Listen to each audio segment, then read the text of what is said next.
Bagan uftan sena ifama yaada bagan kan uftan bagan egdan nan ture ajabran naqabe sena wali dabarsa bagan kan uftan imbilisom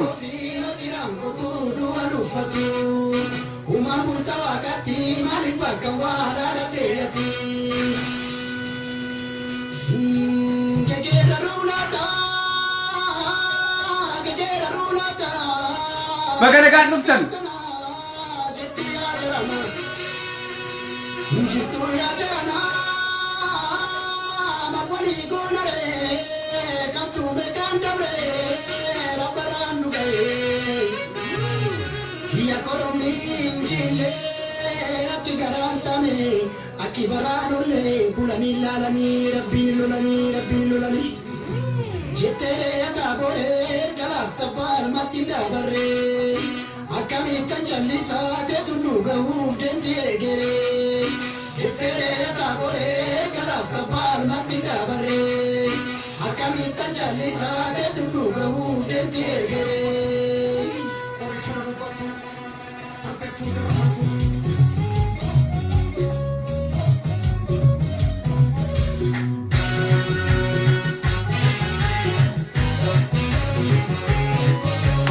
Welcome bagan naga duftan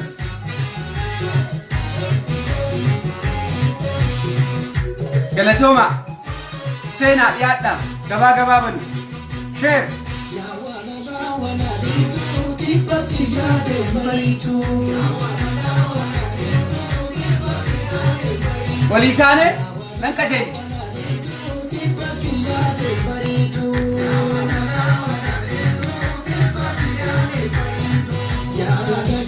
Masento, gana nabduri mafutu, yokal nalte sanintatu, yokal bote gumingutu, yara datira datare, yokal le coño ne marre.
Welcome.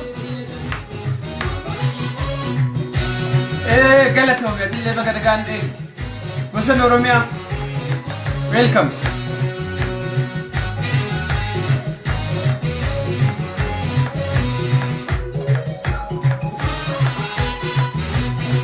Wali dabarsa galgala bekatu mafani. Dero gababa keesatti.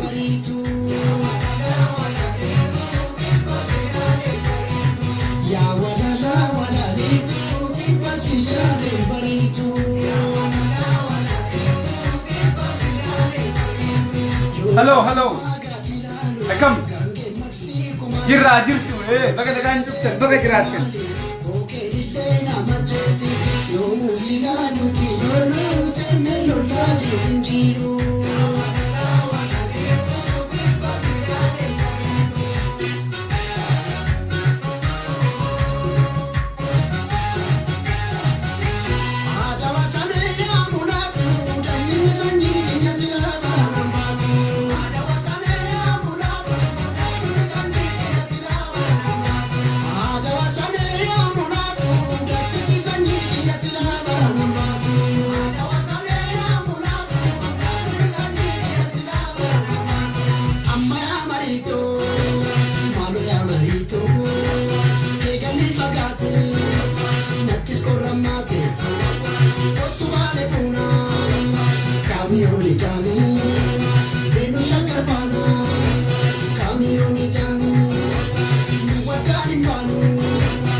Galatoo matillee baga nagaan dhuftan.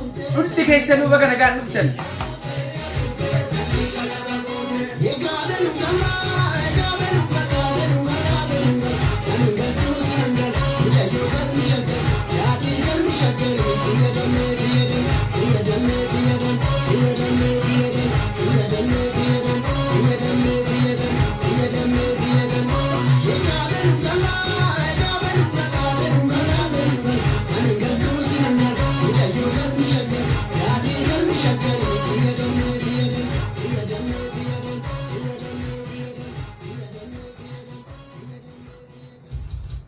Okay. Tole baga nagaan dhuftanii hundi keessanuu wannan isin gaafadhu namni mana keessa jirtanii viidiyoo kana share godhaa. Akkuma beektanii yeroo ammaa kana online irratti namni quiet haa ta'u malee immoo viidiyoon turee waan qabuuf akkuma beektanii viidiyoon kuni akka biyya dhaqqabu akka warra isaan laalu dhaqqabu nu dhagaan hifeena kanumaa fi baga nagaan dhuftan nan turee dhiifama haajaa biraatu na qabate garuu nan seenuun jedhe namni tokko tokko xinnoo na ceeqan private natti erganiiti dhugaa qabani namni sa'aatii nutu biyya faranjii dhufe malee hamma ga'utti waan jedhan san bakka saniin ga'uudhaaf hinuma turre akkuma beektan san. So wanni har'a dhufneef waa baay'eedha. Waa baay'ee waan dheeraadha. Garuu immoo kan calqabaati. Suuta jennee karaa dubbiitti deemuuf deemna. Nama dhibata'a akkuma agartan sanii nama rakkisa. Garuu immoo dhugaan kanuma jirtu waan ta'eef dhugaa bira jenneetti dhugaadhaan walii gallee dhugaa haasofnee hedduuna kanumaafuu kana keessa wanni tokko hin hubattan jedhee tan abdii qaba. Namna tokko hamma dandeenyutti ofitti qabuudhaaf akka lolli hin kaane akka Oromoo adda hin taane Oromoon tokko Oromoof waliin naha lolan barbaachisu kanumaafuu walii obsuun gaariidha wal ta'uun gaariidha qabsoo keenyaa kan jedhan suni waa hunda akka dagattu sin godha gaariidha sun. Garuu immoo wannumti hunduu hoon ta'in advantage kana immoo fudhatee namni advantage kanaan itti fayyadamuudhaaf qabsoon teenya akka galman geenye kan godhu jiraate abbaa fe'ee haa ta'u abbuma fe'e ummanni keenya mo'achuu qaba. Oromoon fi Oromummaan mo'achuu qaba. Nama tokko doon ta'in dhugumti mo'achuu qabdi. Kanumaafuu obboleessa kee ta'ee abbaa kee ta'ee eenyu ta'ee irraan gorru kanaaf kutanne akkasuma ta'in akka namaan yeroo fitina personal interest akka nama dhuunfatitti namoota qabsoo tanatti makamanii deemanitu jira alaamma keessatti warra aangoo jiru warra aangoo irra hin jirre waa baay'eetu jira. Kanumaafuu kaleessa faarsitanii akka ta'an waalle har'a maa gadi buuftan kan jedhu suni evidence irratti eega abbaan of hin jijjiirini eega abbaan kennaa keenya didee eega abbaan nurra ejjechuu fe'e eega abbaan ulfina ofirraa fuudhe haqqi Oromoo dhugaan Oromoo takka takkaan duguggannee gadi baasuu qabna. Hin daganne nama kaleessa dhume hin daganne yakkina kaleessa nurratti hojjetame hin daganne waan hundaa hin beekne. Kanaafuu Oromoon dhugaa bira ejjedhu malee abbaa kee bira hin ejjetin. Dhugaa bira ejjedhu malee haadhatee bira hin ejjetin. Haadhatee tassi dhalte harmeetee bira hin ejjetin. Dhugaa bira ejjedhu malee ilmaan tee bira hin ejjetin. Gaafa dhugaa bira ejjette warri kun hunduu si bira jira. Gaafa dhara gootee dhara bira ejjette. Gaafa hojiin kee hojii dharaa ta'e. Gaafa hojiin kee hojii badaa ta'e kana hundaa hin dhabda. Waan abbaa dhugaati kan uume malee abbaa dharaatii muti. Amantii kam keessallee hoo jirtu. Kanarraa kan kaane haqa namaan dhoksinu nu jubbanis nu jaalatanis irraa fagaannus itti dhiyaannus keessumaa hummoo haqni uummata Oromoo amma gootti kan deemaa jiru kun dhokachuu hin qabu. Kanaaf haqa kanarratti walii galuun barbaachisaadha. So waa'ee Abbaa Duulaa Gammadaa taasifnaara. Seenaa Abbaa Duulaa Gammadaa his legacy qabsoo tana keessatti akkuma beektanii saniin dura waa hunda tuttuquu fe'ee akkasii waa'ee kanarraa kaafnee akkaataa diinni fi akkaataa firri keenya amma qabsoo tanarratti jabanachaa jiru takkaa lama jedhuun fi agara suduun deemin information keessaa gaafa teessoo akka wayyaaniin EPRDF teessoo mana cufattee guyyaa ajaaba saniin teechisan keessatti information achi keessaa ba'u oduun achi keessaa baatu keessumaa isaat namni adda addaa dhaloota Amaaratiin quuqamaa achi keessaa kan bahan qaban gadi baasanii waan jiru himaa turan. Somehow isaan information argatanii nu immoo oduma dhageenyu oduma agarru hin agarru oduma dhageenyu hin dhageenyu beekatum waa baay'eetu jiroon ta'eef. Kanaaf har'a waa'ee Abbaa Duulaa kaafna. Waa'ee Abbaa Duulaa hoo haasofnu nama afaan Amaaraa dhaga'u as keessa jiru gabaabsee honan jedhuu fe'u አማርኛ የምታዳምጡ የተቀራችሁት ወገኖቻችን ጠብቁን። ስለ አባ ዱላ ገመዳ ነው የምንናገረው። የአባ ዱላ ለገሲውን በተመለከተ በኦሮሞ ውስጥ ያደረገው ልማትና ጥፋት በአሁኑ ሰዓት እያደረገ ባለ ሁኔታ ላይ በዚሁ አጋጣሚ ጥሪ ነው የምናቀርብለት። ስለ አባ ዱላ ገመዳና ሌሎች አባ ዱላን የመሳሰሉና ኦፒዲዮ ውስጥ ያለው ችግርና ፉክቻን በተመለከተ ዛሬ እናነሳለን። ስለዚህ ጠብቁን። አማርኛ መጣበታል። ካዳመጣችሁም ከዘገያችሁም አሪፍ ነው።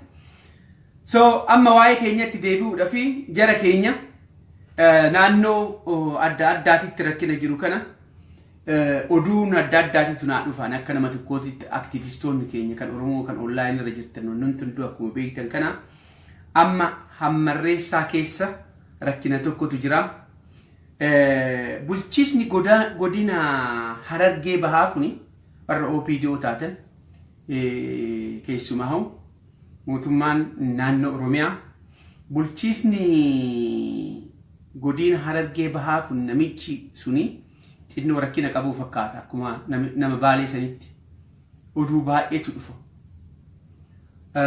Ummata keenya kan hammarreessaa qubatee nama 6,000 olitti hidhannoo OPDO durii wajjin namicha achi jiru waa walitti qabuuf kan jedhan qotiyyoo tokko bitee kenneef. Qotiyyoon hin qalamne dhaan amma gootti oduu amma harkaa qabadhutti hin qalamne takka kenneef akka rankoon hin jiru taasa. Qorraa fi rakkina bakka san jirurraa akka ijoolleen daa'imni jahaan takka akka miidhamte akka lubbuudhaan dabartetti himamaa jira kaambii san keessa. Qorra kuni Oromoon biyya alaa jirtan keessumaa kana dhagaa kan hubadhaa. Maaliif huccuun biyya kana akkatti walitti qabnee Salvation Army kadhan takka takka hin beektani namni azirummoo malbarni keessa bakkeen ani jiru kun halkanii guyyaa kaaftanii hamma gahaa tokko walitti qabnee galatooma yeesuma abbaan qabeenyaa warri kanarra carraaqaa jirtanii yeroo gabaabaa keessatti ergina gahaa argannee galanni keenya guddaadha hanif fidina irratti hirmaadhaa malle itti fufuu qaba hin geenyan qorraan kan ta'e kana garuu bulchaan namichi kun namni kan himatu tokko ummanni sun serviisii argachuu qabu amma humna isaatiin kennuuf hin jiru tajaajila argachaa hin jiran ummanni keenya miidhamanii qullaa dhufanii wanna argachuu qaban sani akka namicha saniitti akka bulchaa naannoo saniititti akka gahaatitti arganii jiranii namicha of eeggadhu naannoo Oromoon mootummaan naannoo Oromiyaatis namicha kana irratti qorachuu qaba akka gaariitti namichi kun namni keenya hamma du'utti amantii isaatis akka gaariitti eeggatee jiru kanaaf namni keenya dura hunda caalaa waaqa sodaata islaamas haa ta'u kiristaanas haa ta'u hammasuma waliinaa qotiyyoo tokko gaariidha garuu islaamaaf qalatanii akka islaamatitti qalanii ummata keenya amantii musliimatiif kennamoo amantii kiristaanatiif kennan kanumaaf didan jechuudha hoo nyaannes walqixxee nyaanna hoo duunes walqixxee hoo beelolles walqixxee beelofna malee foonii fi wan tokko jennee hin nyaannu jedhanii qalachuu didanii irraa fudhachuu didanii akka baay'ee ixaaran namicha kanatti ummata keenya akka dallasiisaa jiru ummata keenya rakkina keessaa kan dhufe kan akka rakkina biraa irratti da'amuutu jirutti himatamaa jira abdii qannuma Lammaa Magarsaa namicha kan akka achi buqqisee ari akka OPDO dadhabduu gantoota duraa wajjin hidhannoo walitti qaboo ka'ee hundeedhaan akka buqqisu namicha kan achi warri rakkatee nahee gargaaramuu malee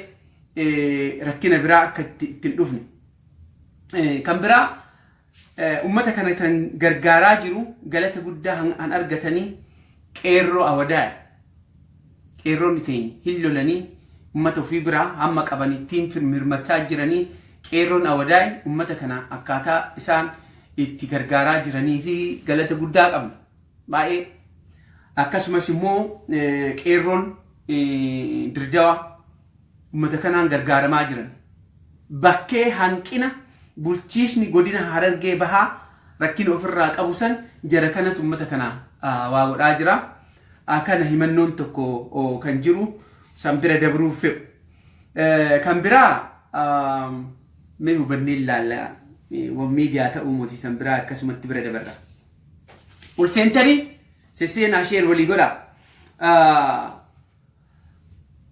warra naannoo Oromiyaatiif mootummaa naannoo Oromiyaatiif warroota amma komiirraa qabnu kanaaf amboon oduu eessaa argatan namni biraa aktivistii biraatillee haa ta'u fordaat maatar echa argatan akka jettanii shakkini nama tokko akka shakkini nama lama akka shakkini nuyi kan argannu ummata irraa ummanni kan garaa hammaate ummanni kan waa'ee akkitti himachuu dadhabe hunda harka lafa jalaatiin nuuf dabarsa kanumatu ta'aa jira harka guddaa wanna dhoksitan hin jirtan teknooloojiin kun hamma akka gaariitti ummanni keenya hamma ga'e qadaadhaa qaawwa argate sanii amma namaa dabarsa waan ta'eef so mootummaa naannoo Oromiyaa nu dhagaa isiniin jenne amma danda'ametti hin iyyanna akkanumaanii mootii kan carraaqii godhaa jiru akkuma wayyaaniin ammuma wayyaaniin nu miitu ammuma wayyaaniin nu miitu ummanni keenya nama wayyaaniin miidhamaa jiru kana akkaataa itti jaalatu akkaataa ulfina qabuuf akkaataa ammuma inni ummata ofiitii carraaqe sani an akka Dr. Mararaa Guddinaatirra Profeesar Mararaa Guddinaatirra hin argitan hin booyi namichi kun kaleessa North America haa dhufu namuullee hagana bakka hin kennineefi ture waggaa tokko hidhamee carraaqee keessaa bahee amma ummanni ulfina qabuuf argaa hoo ummataa hojjette wanni ummanni qabu hunduu kan keeti ummanni si jaalata horii mootii namni kan fe'u jiruusaa keessatti har'a Maraaran bileenar nagaan gala nagaan baha gammachuu qaba inni kanuma hundaati namni ummataa hojjetu ulfina akkanaa qaba hattuun immoo attuudha bakka isaan laal. Kanumaafu hin daganne wanni dagachuu hin qabne wanni namni hunduu kan beekuu qaban nama keenya ammallee kan mana hidhaa keessa jiru kana guyyuma takkallee tasumallee dagachuu hin qabnu. Maalifi tokko hatee tokko immoo rakkina biraatiif mootii kan hidhame. Namni akkuma walitti dhiyaatu walii iyyaa waan ta'eefi Maraaraa Guddinaatii fi Amboo gandi inni isa beeku xinnaa guddaa dhiyyeef aaluma wal fakkaatuun kan hidhamanii kan gaaf tokkollee dagachuu hin qabne an akka Dajanee Xaafaafaa an akka Olbaanaa Leellisaafaa har'allee Oromoon tasumallee dagachuu hin qabu. Tasumallee hunda keenya caalaa immoo akkuma walumaafiifna tokko tokko akka hin daganne qabsuma tokkasii Maraaraa Guddinaa kana booda akka jarri kun akka afaaniin buunetti haasawuu qaba. Baqqala Garbaa hundumatu beeka. Baqqala Garbaa mataa haddadhaa fi akkana jedhee innaa waan hunda goone. So jarri kuni garuu aaluma tokkotin waanuma wal fakkaatuuf mana hidhaa seenaniiti anillee haa ta'u hangaasan haa ta'u aktivistoonni Oromoo namni miidiyaa qabu haa ta'u waa'ee Dajanee Xaafaa gaaf tokkollee hin kaafu. Ammallee immoo ijaan eeggannee hin jiran.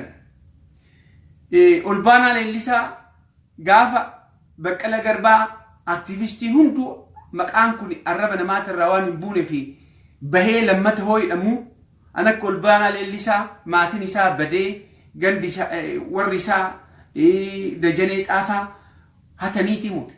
The same cause kan hidhamaniif maaliif dagataman waan hin dubbanneef.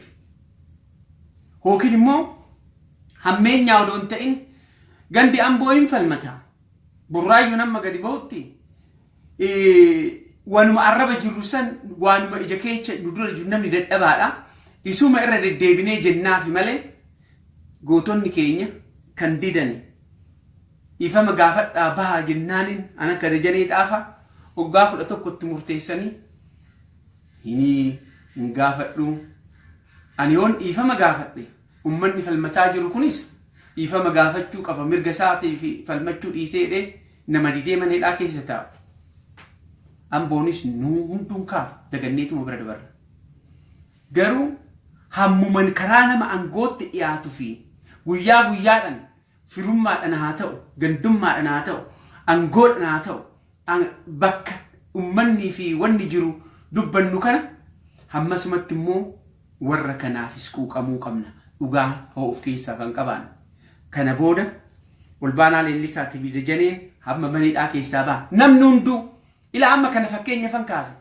Ammallee gootonni keenya mana hidhaatii bahuu qabanii amma gootti maaltu dhalate? Keessumaa amma warri mana hidhaatii bahan kuni maqaa jara kanaa tasuma dagachuu hin qabu. Adda bilisummaa Oromootiin hidhanii adda bilisummaa Oromoo hagana ga'ee amma sirumaa biyya biraatiif biyya indipendentii ta'e tokko akka Eertiraa nurratti fe'uudhaaf istiraatejii adda addaatiin shigiggir mangisti maal jedhee nurratti fe'aa jira. San gara boodatiitti dhufna. Kana dhibbaa dhibbatti isin yaadachuusuun fe'a. Akkana hoon jedhe gaa mata duree duratti isinii kaasee karaa Abbaa Duulaa Gammadaa kabajamoo Abbaa Duulaa Gammadaa laalchiseet har'aaf kan duraa legacy Abbaa Duulaa Gammadaa titti dabruun dirqama ta'aa jechuudha. Kana hoo jennu Abbaa Duulaa Gammadaatiif viidiyoon kan akkanaa dhaqqabu akka gootanii innis akka jala deemee dhaga'u abdiin qaba. Dhagahaa ture akkaataa itti faarsaa turre akkaataa Oromiyaa ijaaree akkaataa the founder of OPDO ta'ee wanuma hundaa gaafa diinni an akka Mimmi Sibaatuufaa namni bila alagaan Abbaa Duulatiin waa jedhe akkaataa irratti lolaa turre argitan kan ta'e akkuma ta'etti ta'ee jechuudha. Kuni wanni har'a waliin haasa'u deemnu kuni informationii haaraa ta'ee har'a burqee muti. Waa har'a dhageenyee muti. Ani amma yeroo gabaabaa keessatti ta'e kun eegarraan deebinee kan ta'eef gadi dhufne malee namni hunduu quba qaba. Harki guddaan quba qaba. Kan hin qabnes immoo kana booda hin dhagaa.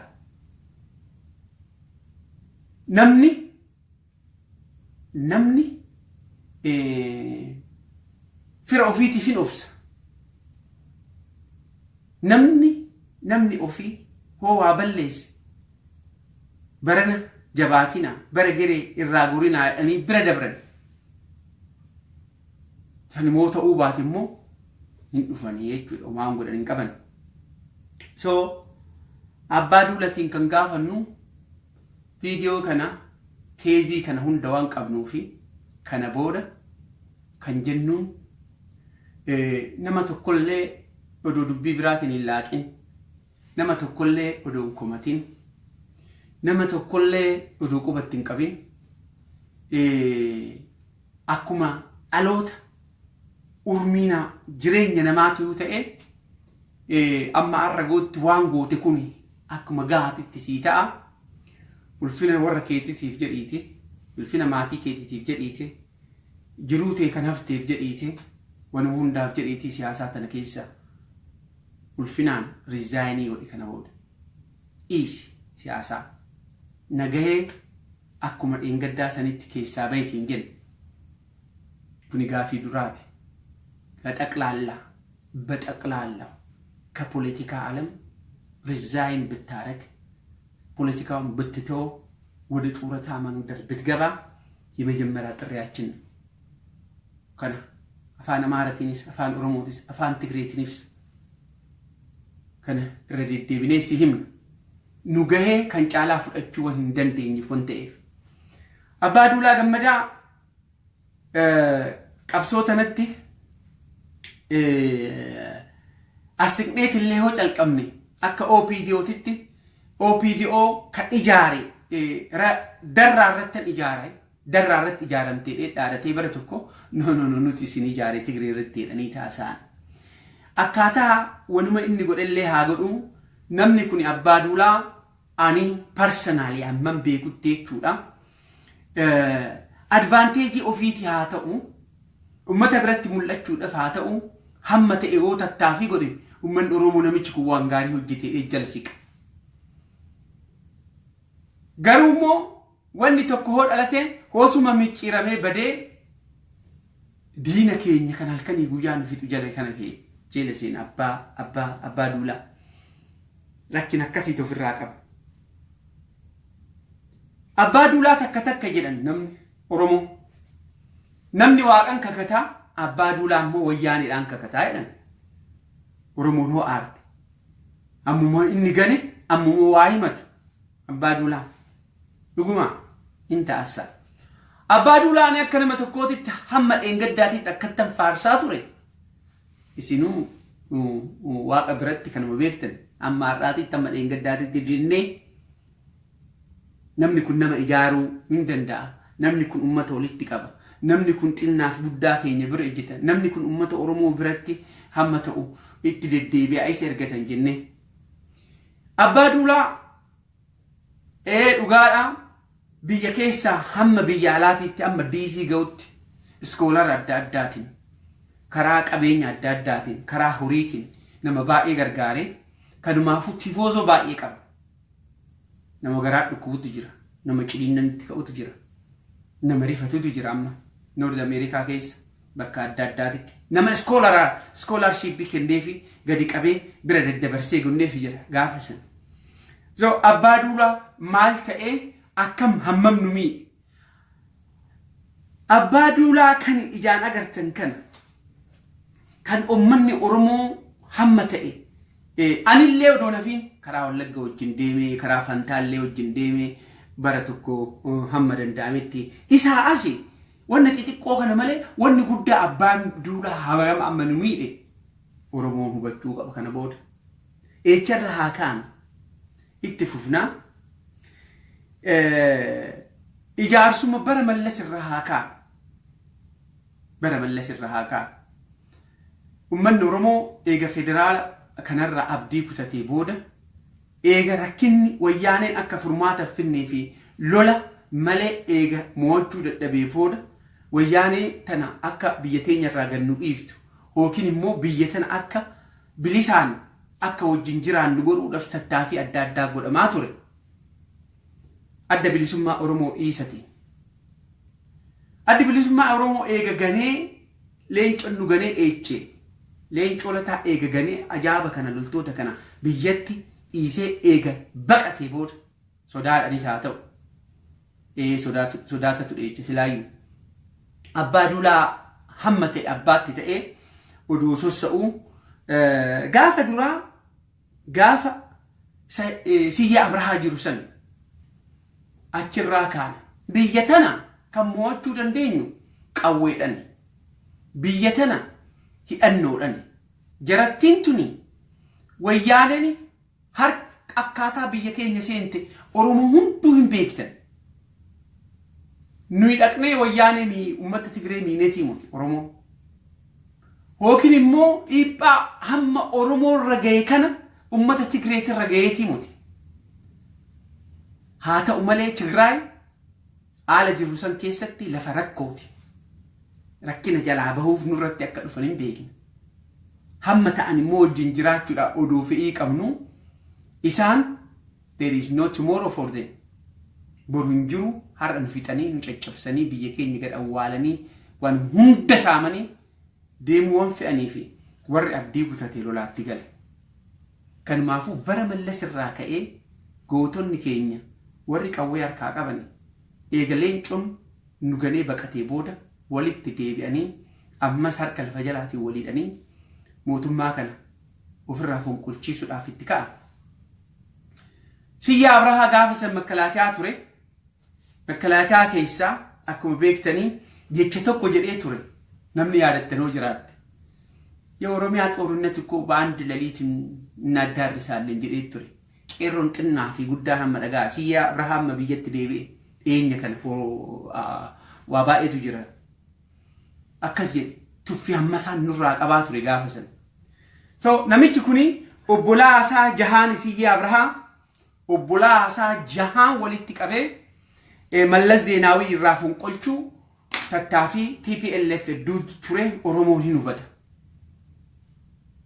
Nagaasoon waan kana akka gaariitti akka katabee gaafa san wanni jirurraa amma xinnoo refresh godha mataa keessa. Karaan itti deemu abbaa duulaa hin dhagaa hin galaafe.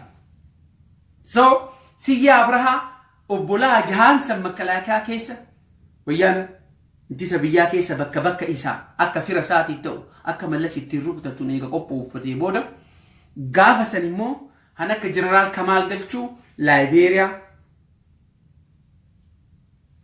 muuxannoo gaariidhaan jabeenyan gamnummaadhaan gootummaadhaan addunyaan hamma dinqisiisuuftanii hamma addunyaan tun dinqisiifattutti waa hunda hojjetanii gaafa biyyatti deebi'anii ture. Gaafa san maaltu ta'e? Gowwaatu kana anormaatu hin awwaalaati yalafa jala dabarsaa jedhee namichi gowwaan awwaala qotu. Anormaati fuu hagana eega jabaa ta'e kan biyya teenya ummanni kun rakkina keessa jira. Ummanni rakkina haa ba'u. Jeneraalonni teenya fi hoomu gootonni keenya gaafuma tokko xiiqidhaa fi cubbuudhaaf gadi warri hin jedhne waan ta'aniif gaafa san hoo biyyatti deebi'an ulfinaa wajjin mishin san fixatanii hoo biyyatti deebi'an abbaa duulatis gaafa san jeneraalummaadhaan achi keessa ture. Maaltu ta'e? Mallas odoo achi jiruu haaluma san keessatti jeneraal Kamaal Galchuu ijoollee Oromoo walitti qabee keessatti ijaaruutti gala. Warri dhageechin dhagaa yakkina abbaa duulaa nurratti godhe. Jeneraal Kamaal ogummaa qabuun gamnummaa qabuuf walii galanii an akka Nagaasoo Gidaadaa gaafa san nama jiru walii galanii karaa lolaatiin nuyi gaafa ummanni bakka bakkatti qoodame san ummata keenya ijoollee teenya jajjabdoo gootummaadhaan bakka bakkatti ijaare maaliif ummanni keenya xiiqii keessa wanni jiruuf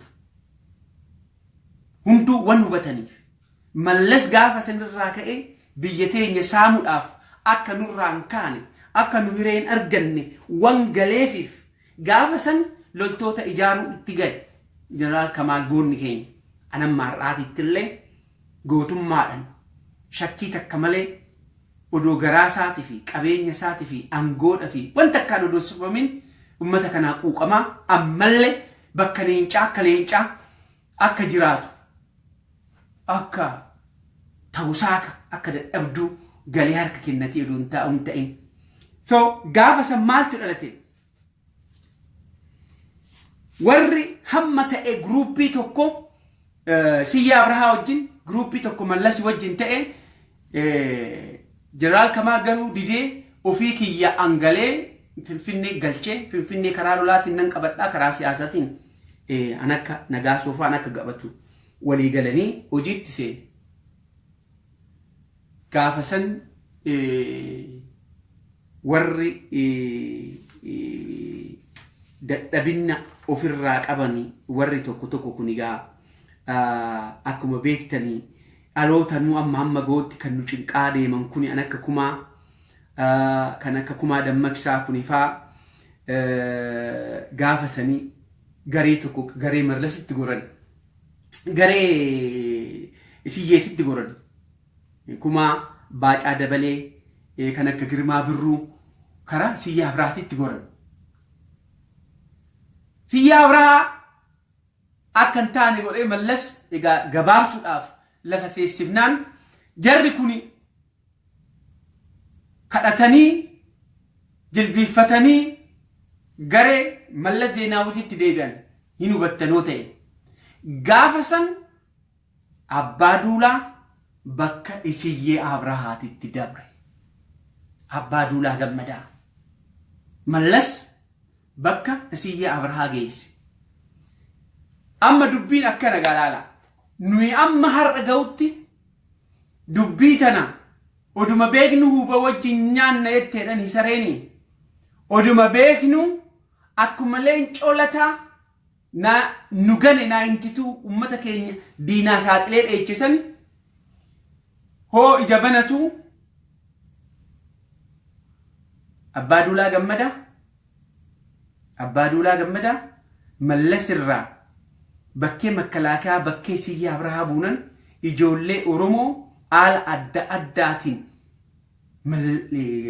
jeneraal Kamaaliin ijaaramte san arge hubate eechaa dhufan kun akkam ta'e Abbaa Duulaa kun dhugaadhati hin dhageessa viidiyoo koo hin hubattaati tumsi bira dabarraan himaa du'uu qabde jennaan Abbaa Duulaa maal nu godhe amma har'a ga'utti dhumaatiin keenya kan Amboo dhumaatiin keenya kan Bahaa dhumaatiin keenya kan Oromiyaa keessa dhiigni Oromiyaa keessa kan dhangale kan gaafa san qawweedhaan fudhatanii kara Ortiraatitti odoo hin deemin ijoollee ijaaramte san Abbaa Duulaa takka takkaan saaxilee namni isaan lamaanuu jiranii alakkanaatitu jira jedhee Mallas Zeenaawititti jeneraal Kamaal yaamsise maaliif goota jedhee itti saaxilee gootota keenya san akkuma leencon duuge sanitti Abbaa Duulaa Gammadaa loltoota keenya bakka qabatanii silaa har'a dhiiga ajaa'iba kana Oromiyaa keessatti kan dhangala'u kana haala lammataatiin rakkoo kanarraa kan nu saaxiluu danda'an Abbaa Duulaa Gammadaa nu walaa diige ari'e jijjigse Abbaa Duulaa waa saaxileef Mallas Zeenaawii waan hunda dhaqee Mallas Zeenaawiitti waan saaxileef waa himeef Mallasiin qoratee eegasi gaafa sanirraa Abbaa Duulaa jeneraal Kamaal ija ol qabatee ilaaluu hin danda'u hoo kakatus wayyaanidhaaf haa kakatu kanaaf hamma har'a ga'utti Abbaa Duulaa morma gadi qabatee haala adda addaatiin Oromoo keessa deema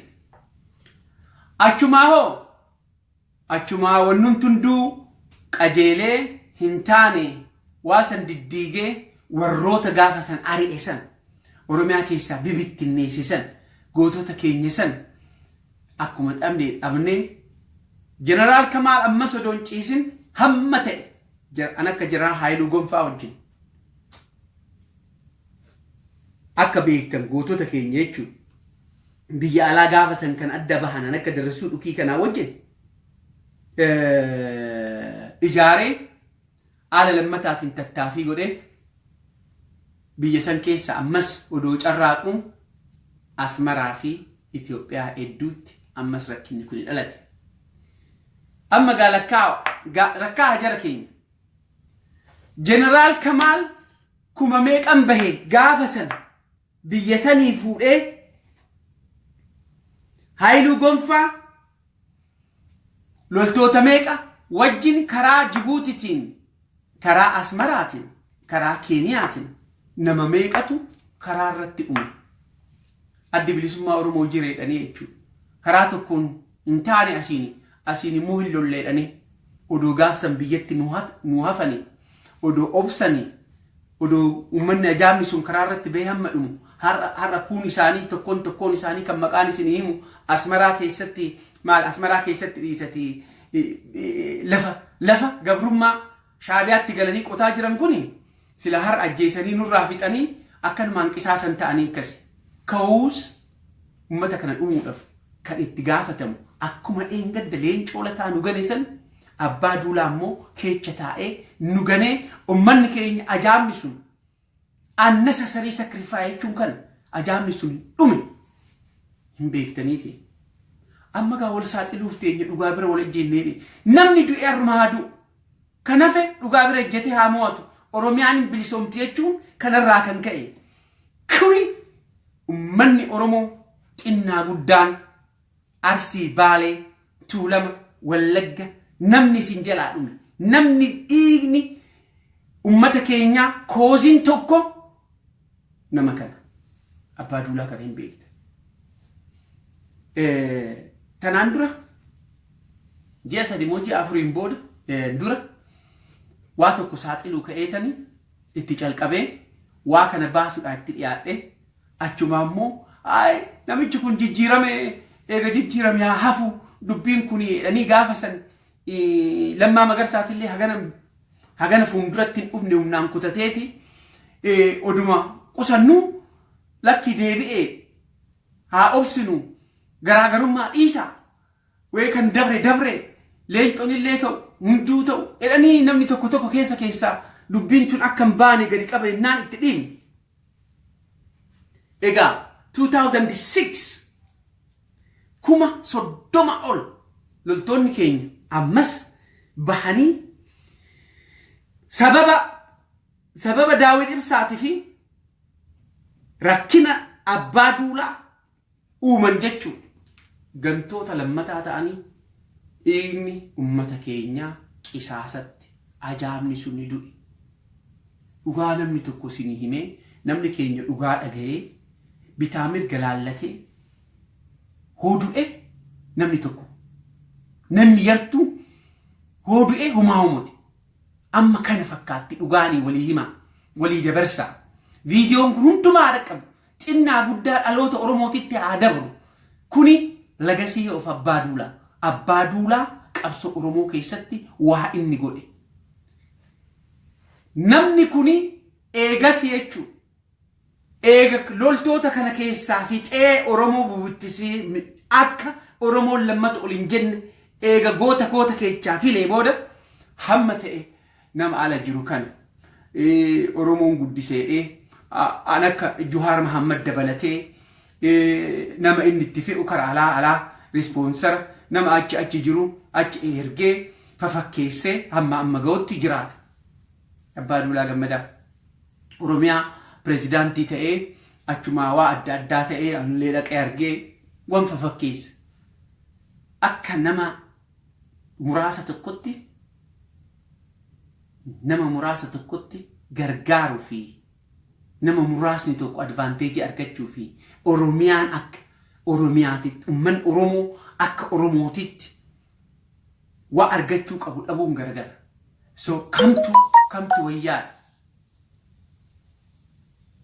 kamtu wayyaa hammam akka nu miidha argitanii.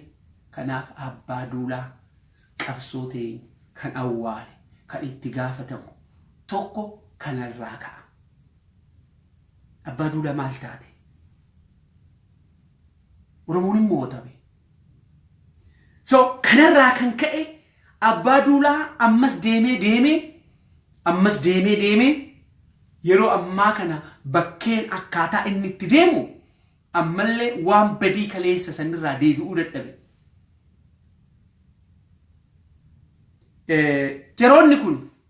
Yeroonni miidhaan irraa gahan Kumaa Dammaqsaa, an akka Baacaa Dabalee, an akka Girmaa Birruu maqaa Oromoo himatanii maqaa Oromooti himatan jarri kun. Garuu immoo rakkinuma amman gootonni Oromoo harka duwwaa qeerroon harka duwwaa falmachaa jiru kun agartanii maqaa Oromoo doo himatanuu jarri kun interestii Oromootirra deeman. Oromoon hin mootu jedhaniiti abdii isaanii abdii nurraan qabanta. Takka immoo ቁስለኞች ናቸው እነዚህ የወያኔ ሜንታሊ የቆሰሉ ናቸው።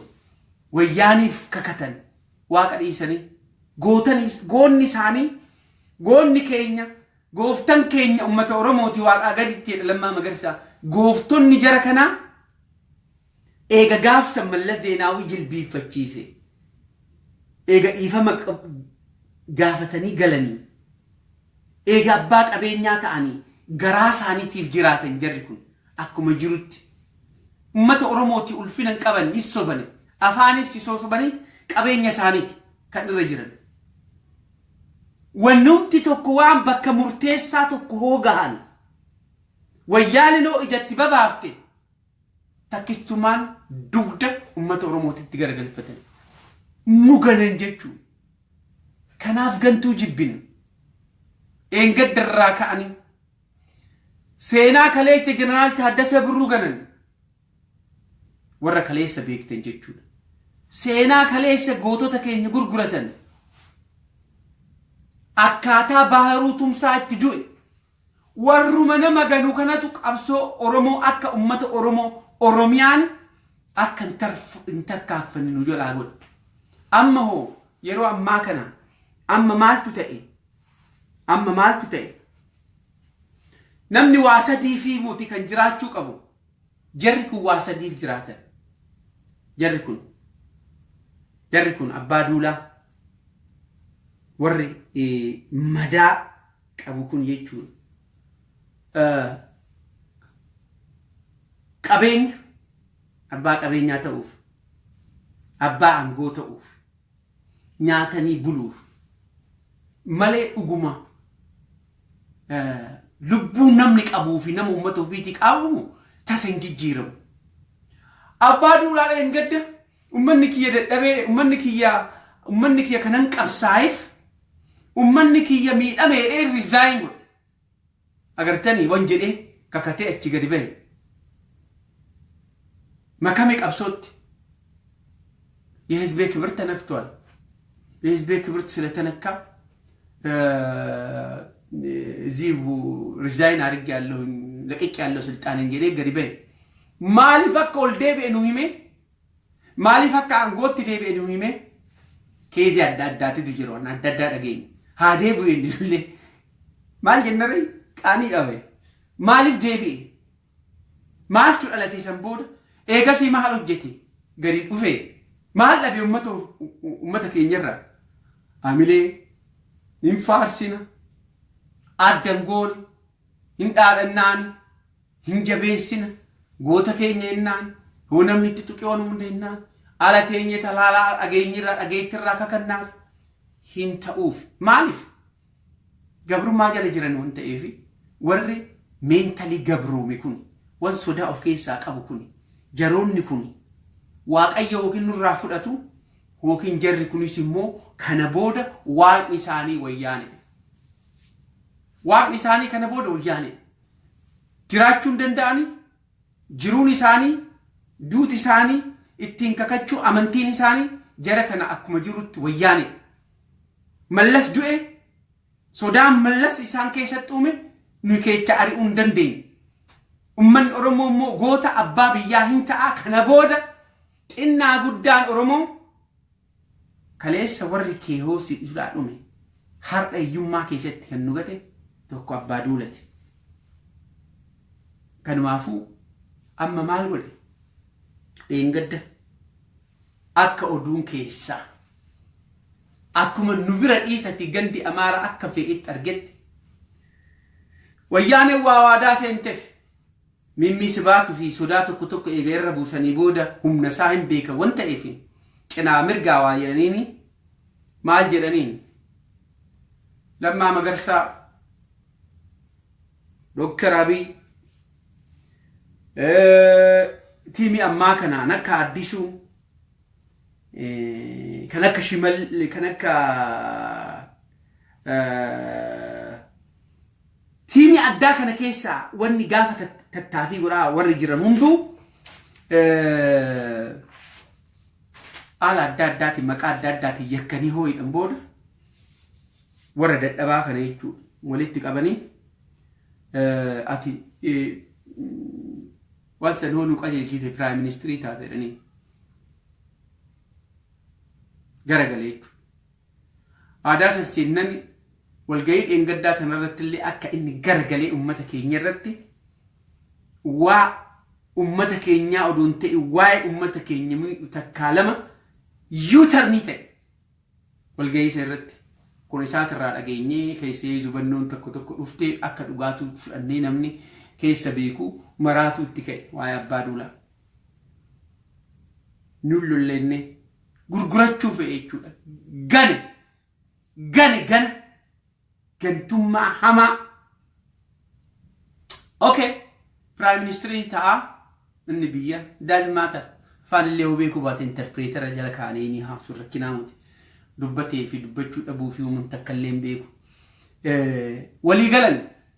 waliigalan isaanii immoo eenyu wajjin akka waliigale hin beektanii gadi dhufanii oduun keessaa akka nu dhaqqabdetti immoo lakki prime minister ta'uu baate itti gaafatamaa biyya sanii kan godhuu qabu qeerrawwaa falmateef ummanni oromoo falmachaa waan jiruuf wayyaaniin rakkina keessa waan jirtuu fi namicha kana gadi siksanii ummata oromoo dura qabanii akka ummata oromootii quuqame fakkeessanii akkuma Haayila Maariyaam san fundura kaahanii namicha kana wan tokko jijjiiramni tokko doon dhufin ajaa'ibni dhiigni kunii fi waan kun qisaasa hunda kana malatti malachuuf jennaan akka OPDOtitti Lammaa Magarsaati itti amma prezidaantiin yeroo ammaatiif kan jiru Lammaa Magarsaati fi tiimiin Lammaa Magarsaa OPDOn akka dhaabatitti waliigallee nama ta'uu qabu nutu fudhata malee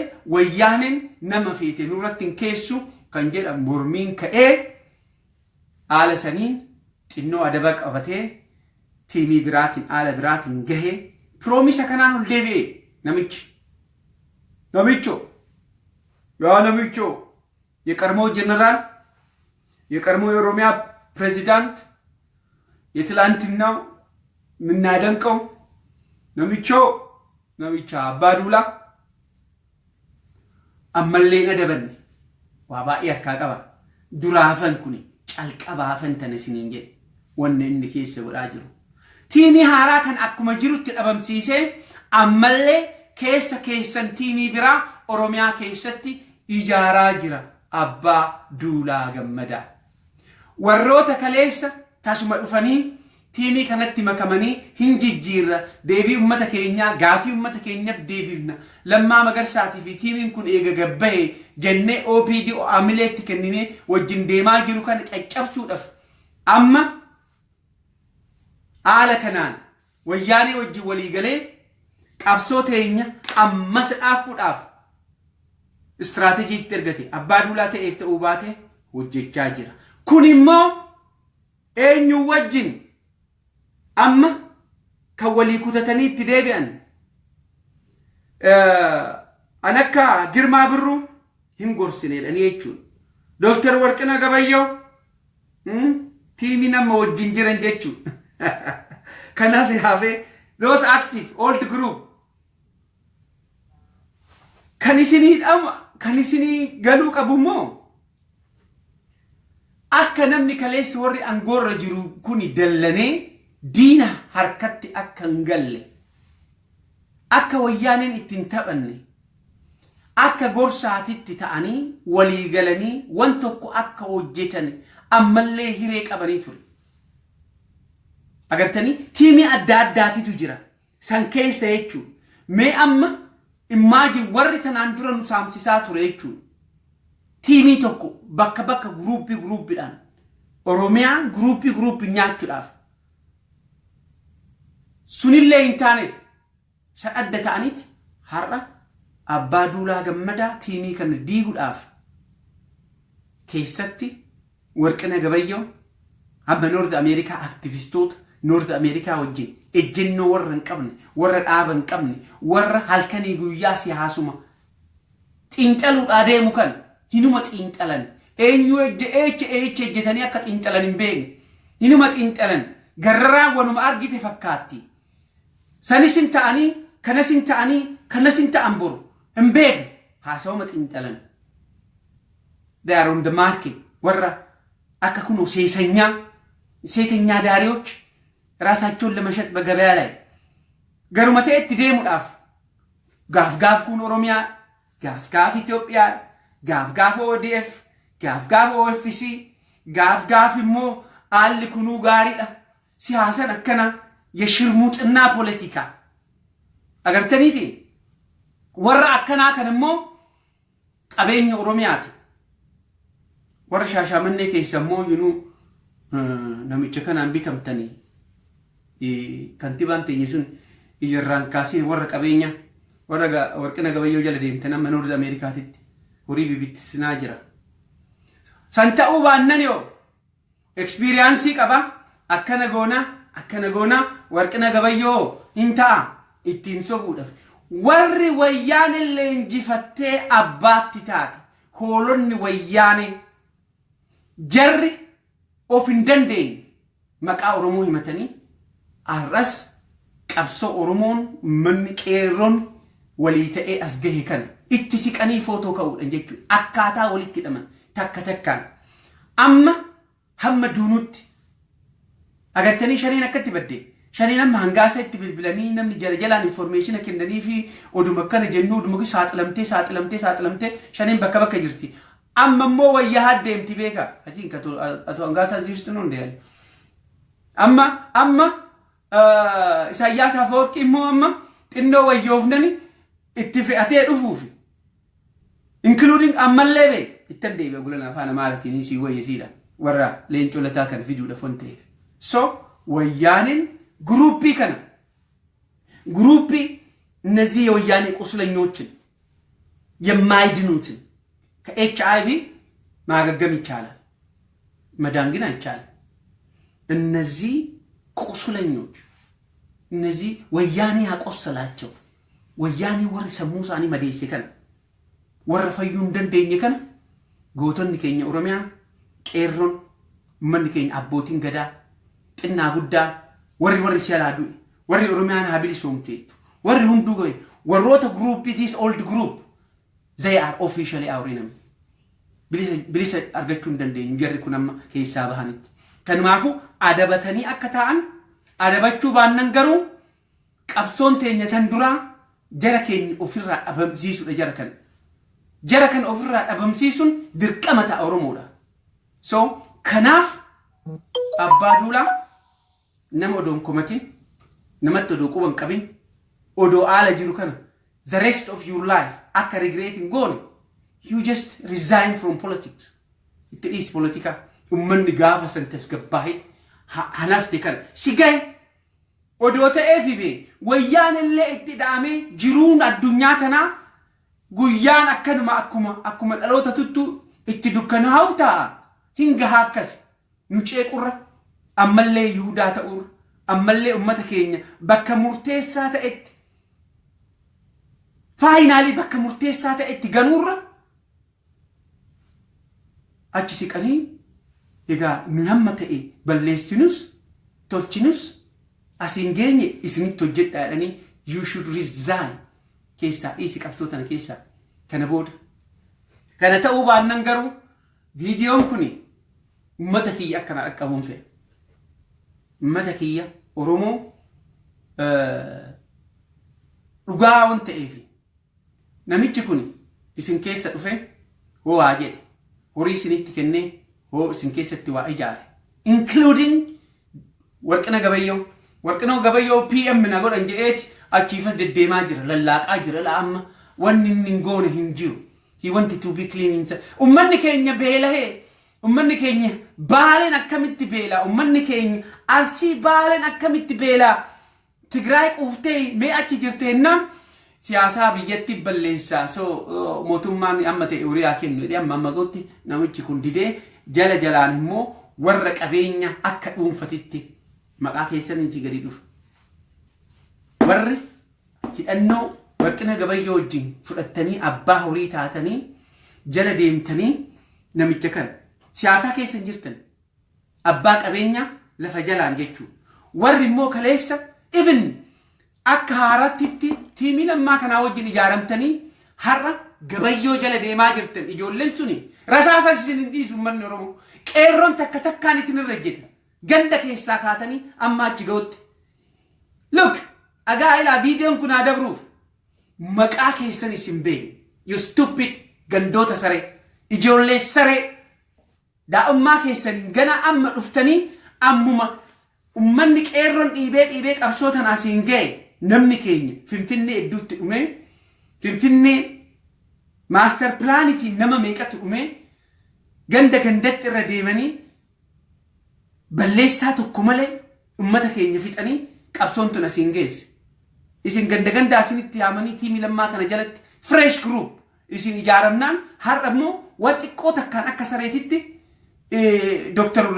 Warqina Gabayyoo jalatti bitamtan tiimii abbaa duulaa jala seenuudhaaf afaan bantan you stupid group maqaa keessan ilaa qeerroon akkasin irraan deemin qeerroon takka takkaan isin caccabsitan gana hin nyaattan abbaa duulaa faa anakka Kumaa Dammaqsaa faa anakka Girmaa Birruu anakka ilaa gruupii gaafa san jiru jechuudha amma gaafatanii akka saree kan deebi'an amma Kumaa Baacaa Dabalee Girmaa Birruu abbaa Tsahaay gaafa sana abbaa Tsahaay koo akka sareetitti kadhatee mallasitti deebi'eeti gruupiin kun gruupii horii qabu amma walitti laaqamanii they are fundii kan kennan gruupii kana akka horiin dhabne jechuudha warri isin xinnoo umriidhaan qabdan warra keessan ganuu feetanii gruupii akka dhiiratitti lolu hookiin akka sareetitti duudhaam Oromiyaa kana malee kan na baasu jiru kan nama baasu jiru hin beekna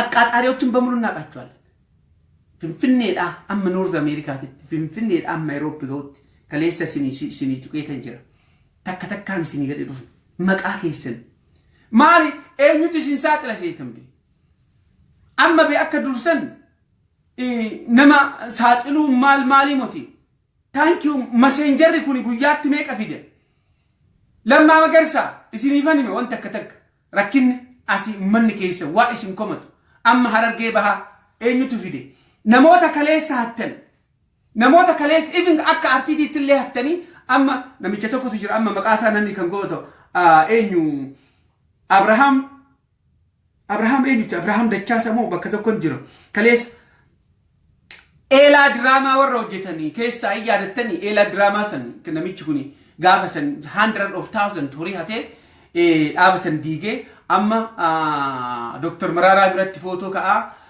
bakka ejjetee footoo ka'a ummata keessatti yoo waggaa bira saayita waggaa irra saam akka nama dhuunfatitti gaafa kaleessa waa balleessite waa nyaate ijji ummata as keessa jirtila everybody takes it amboon kutatee ejjete du'uudhaaf jechuudha oo duutillee dhufte I recorded tasallee hundu immoo wanni hinafnetu jira takkan personality keessa namni sin tuqtan nadheen isin reep gootan biyya keessatti including abbaaduula maqaa ijoollee amboo takkan amboon ila amma information kanan qaba information kana tokkos waree maal jettu ganda amaaraa fuufutu sanii mote evidence dhugaadhan faayidaan qabu gaafa faayidaa qabaate immoo faayila san gabbaa in case I gone the file would be there akka seera fi hiranitti gaaf biyya alaa kanatti family namaa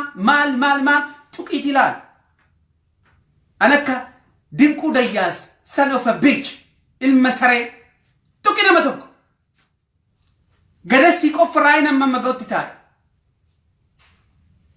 akka abdiillee dhaqee nama jeesisan family namaa qorattee jala deemte tuqi nama tokko jalaa baata ganda keetuun bulfanne diqaalota ta'e bakka jirtu takka nan beeku hammuma ati cubbuu hojjechuudhaaf Getaachoo Asaffaa wajjin walitti qabattee korraapti gootu kana amma mataa gadi qabattutti sirraan deebin this is namni tokko kana booda namni akka dhiiratitti du'aaf qopheessuu qaba malee galarraa dhiisee gara adda addaatitti hin dabru qabeenya kana achiifas kan oofu tokko dinquu dayyaasati waa'ee dinquu dayyaasaa akkaataa nama keenya ficcisiise akkaataa Getaachoo Asaffaa wajjin walitti qabatu akkaataa abbaa duulatii horii kenneefi guyyaadhaan gaafa inni wayyaanee wajjin wallole abbaa duulatii anatu salarii isaa kennee taasa dinquu dayyaasaa amma bakka Lammaa Magarsaa jirutti dhaqee itti siqee footoo kan ka'u he tried to tell the people la group kana keessa hin jira jechuudha show off raasul lama shaqnoko kan kas godhaayi oromoon kan beeku qabu kana falmadhu qeerroo amma jiru kana waliin tokkon jedhuun fe akka dhiirati falmachaa jirtanii isin bara gaariin dhalan ni oromiyaa keessa jiraachuuf warra ummata dhalatee muti falmatee warra dabru kana kuta qeeroon amma jirtu akkuma jirtutti amma mo'annutti hammi hafee hammi jiru akka mootutti tasumanan jiraadheettee yaaddeen falmatin hamma warri kun xaxamu kun xaragnutachi agartanii waa adda addaatiin nama doorsisa dura dhiira ta'uu qabda nama doorsisuudhaaf dura akka nadheenii deemtee family namaa maal akka dhiiratitti wanti waan dhuftee namaa wal falmatte malee family jalaa nama deemuun is nothing namni tokko dura sammuudhaan guddatee of danda'ee waan tokko itti amanee lola ana na fakkaatu hin jiru addunyaa tanarratti tassi fakkaatu hin jiru ati families qabaattu kophaa kee jirta nama lama taatee garaa tokko keessa lakkuu mantiyoosh twin maqaadha malee independent namni tokko namoo tokko addunyaa tanarratti namni keessumaahu qabeenya oromoo hatee dhiiga oromoo gurguratee duroome kuni qabsoo oromoodhaaf gufuu irraan deebi'u waan ta'eef borus nu gurgurata iftaanis nu gurgurata warra nama gurgurachuudhaaf dhalate kanaaf gandi kuni qabeenya isaa eeguudhaaf warroon the so called old group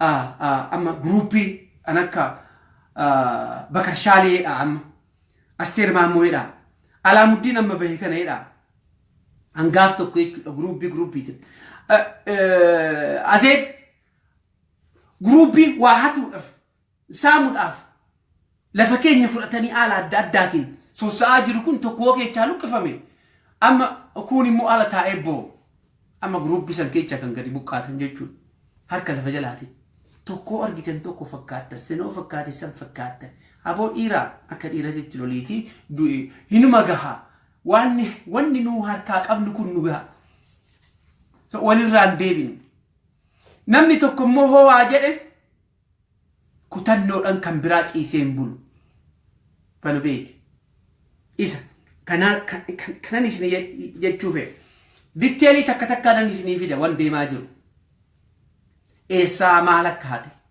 maqaa oromooti warqina gabayyoo oromoo muti maqaa oromootii muti kana kitaaba angoo ofii fe'a singahu abbaa qabeenyati abbaa horiiti, abbaa aangooti, nama meeqa garafsiifti, nama meeqa itti murtaa'e, bakkee san taa'uun keeti oggaa meeqa. Amma immoo haala kanaan Oromoon falmatee as ga'e maali tasa waay namichoo ati wanuma takka illee hin beeku Warqina Gabayyoo ka warqina anakka keetii immoo badaan hin jiru. Amma haala jijjiiru kanatti dhugumaati be.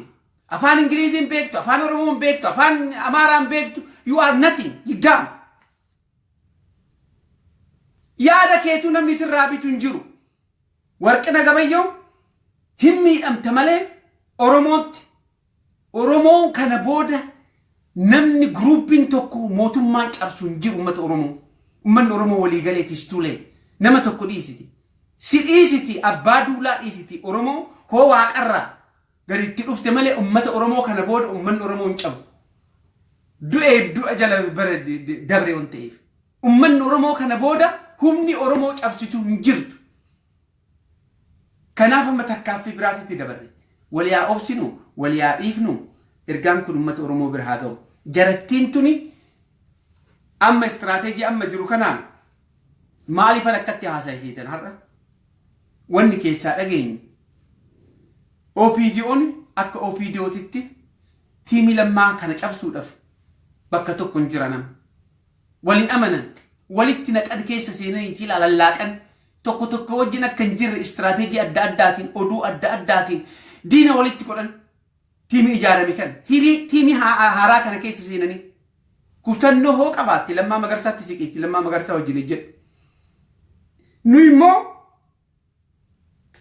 including anarraa ka'aati namni hunduu ejjennoo Lammaa Magarsaa argine karaa OPDO'tti deebine malee OPDO oggaa 27 beekne. Kanaaf Lammaa Magarsaattillee shakkini qaama san keessa waan jiraateef yeroo baay'eedhaaf amma immoo kutannoodhaan gadi bahee hamma kana eega jijjiire Lammaa Magarsaa wajjin du'i. Oo Lammaa Magarsaattillee du'a asitti tan murteessu ta'e eega Oromoodhaafan hojjedha kan jettu yoo ta'e tasallee yoo ta'e du'iiti Oromoodhaa haa dabartu.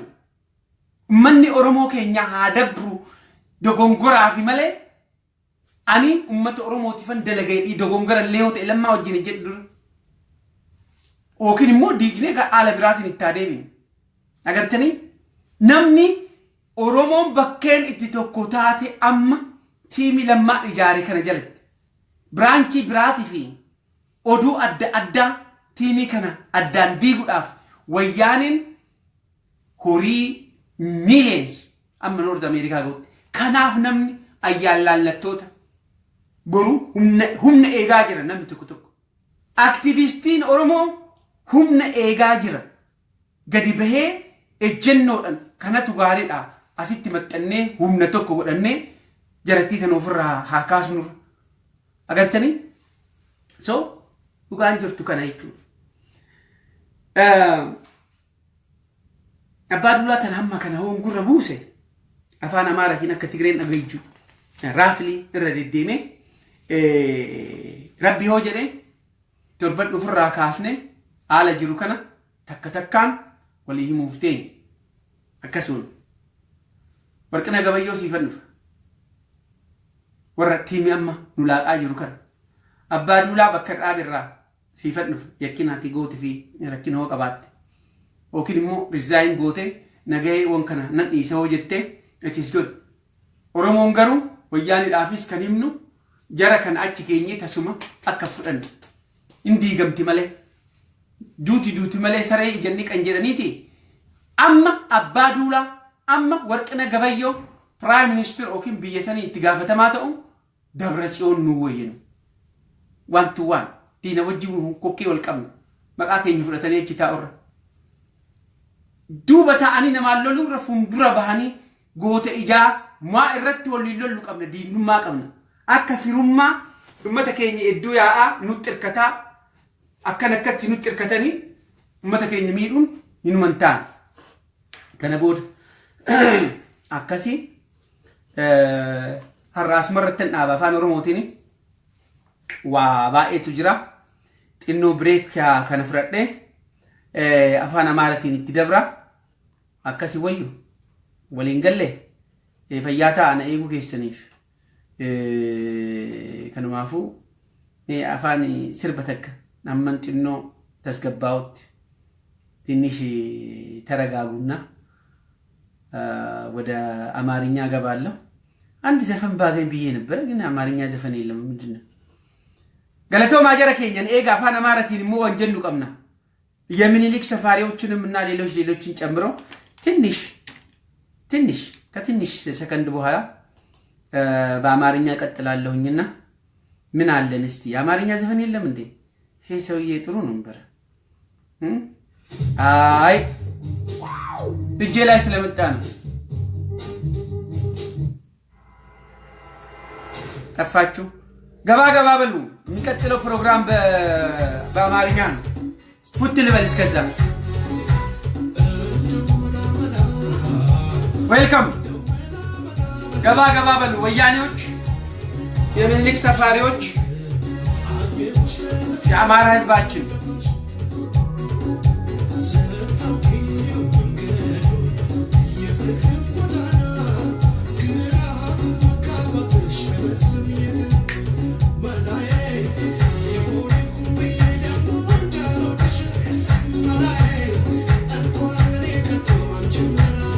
ትንሽ ረፍት ልውሰድ ብዬ ነው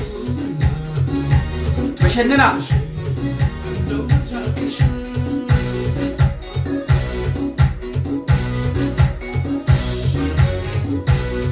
የታደለው ጠጅ ይጠጣል እኛ ውሃ ብንጠጣ ይፈረድብናል እንዴ ሰላም እንኳን ደህና መጣሽ አይታወቅ ኦ አያንቱ በገነጋን ነው ሰላም ብያለሁ አርከፉን ሰካራ ወመቼ ያሰክራል ደግሞ እኔ በጣም ያለ ሲድብ የማይወድ የሚኒሊክ ሰፋሪዎች ይገርሙኛል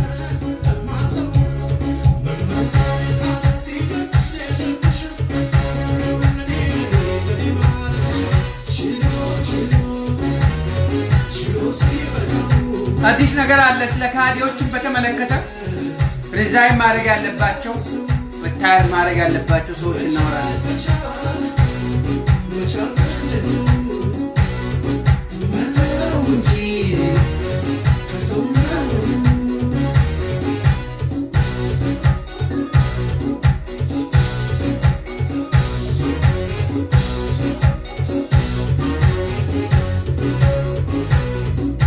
ስቃል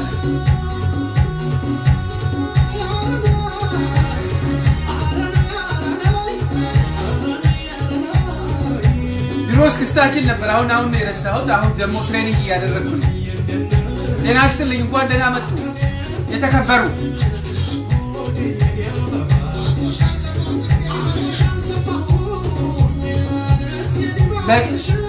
በቅኔ ነው የገለጸው አይደል እነዚህ በወርቃማውን የዘመኑ ሰዎች ነው እየጠለፈ ያለው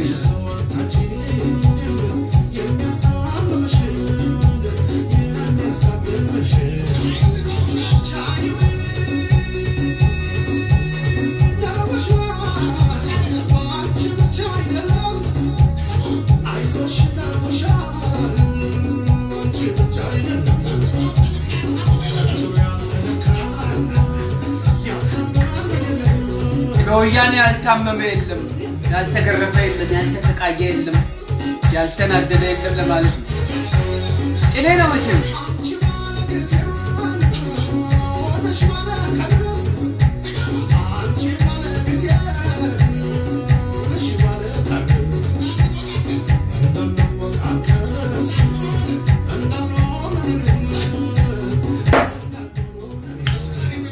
ሰው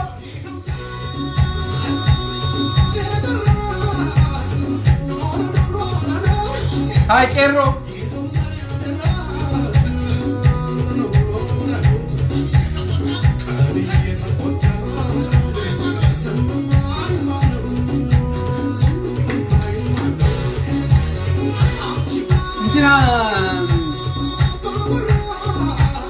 መነሻችን ከባህር ዳር ነው ስለተባለ እንደገና እስክስታው ኦሮሞዎች ነው ብዬ መታማት የለብንም።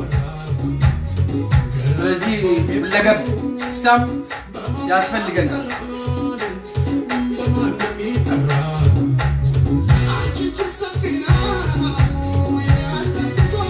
ወያኔዎች ሀብታም ነው ለማለት ነው። እጇ ሰፊ ነው። የአባይ ፀሐይ ልጅ መሆን አለበት።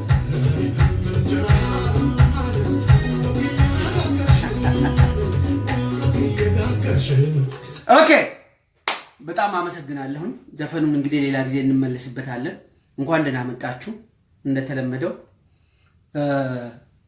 ዛሬ አጠር ባለ ሁኔታ ምናልባት በአፋን ኦሮሞ ከተናገርኩት አንዳንዶቹን እዚህ መድገም እገደዳለሁ። ካሪዎችን በተመለከተ ነው። ትግሉን ውስብስብ ውስጥ የጨመሩትን የቀድሞ ታጋዮችን አባዱላን ጨምሮ በተለይም ለወያኔዎች ግልጽ እንዲሆንላቸው ስለምፈልግ ነው ወደ አማርኛ ያመጣሁት። ትልቁ ነገር የአባዱላ ሚና በኦሮሚያ አካባቢ ስለሆነ ዘላይ መተው ገደልኩ ነበር። ግን ዞሮ ዞሮ አሁን ትግሉ ለገብ ስለሆነ ስለ አባዱላ የምንለው ነገር አለ። በተረፈ ግን በሚዲያዎች ላይ ያሉትን ዛሬም አንዳንድ ጉዳዮች በተመለከተ ማንሳት ፈልጋለሁ። በጣም ከሚያናድደኝ ነገር ውስጥ አንዳንዴ መናደድም ሳይሆን ይሄን ትግል ውስብስብ ከሚያደርጉት ጉዳዮች ውስጥ የተወሰነውን ማንሳት ፈልጋለሁ። እኔ ከታዘብኩ ትልቅ ቢግ ዲል ሆኖ አይደለም። ለምሳሌ አንዳንድ ግለሰቦች ከግለሰቦች ብንነሳ አንዳንድ ሚዲያዎች የሚጫወቱት በዚህ በኦሮሞና በአማራ ግንኙነት ዙሪያ ነገሮች እንዳይረግቡ ክፉ እንድንል የሚጋብዙ መጥፎ ነገሮች እንድንል የሚጋብዙን የሚልክ ሰፋሪዎች ዛሬም ሆነ ነገ ትላንትና ምንም እንዳልነበረ ሁሉ ችግሩ የነሱ እንጂ ከአማራ ጋር ምንም ግንኙነት የለው። ለምሳሌ ይሄ ከዚህ በፊት ህዝባችንን የሰደበው በሰዓት ላይ ቀርቦ ህዝባችንን የሰደበው ራሱን ፕሮፌሰር ነኝ ብሎ የሚጠራው ግለሰብ ዛሬም በሪኦት በሚባለው ቀርቦ ስለ ኦሮሞ ህዝብ መጤነት ወደ ኢትዮጵያ እንደመጣን ማብራሪያ ሲሰጥ ነበር። ወራሪዎች እንደሆንን ጥናታዊ ጽሑፍ ነው ብሎ ሲያቀርብ ነበር፣ ሲጨበጨብለት ነበር። እኔ ሪኦት የሚባል ሰውየውን ስለ ሰውየው አንሄድበትም።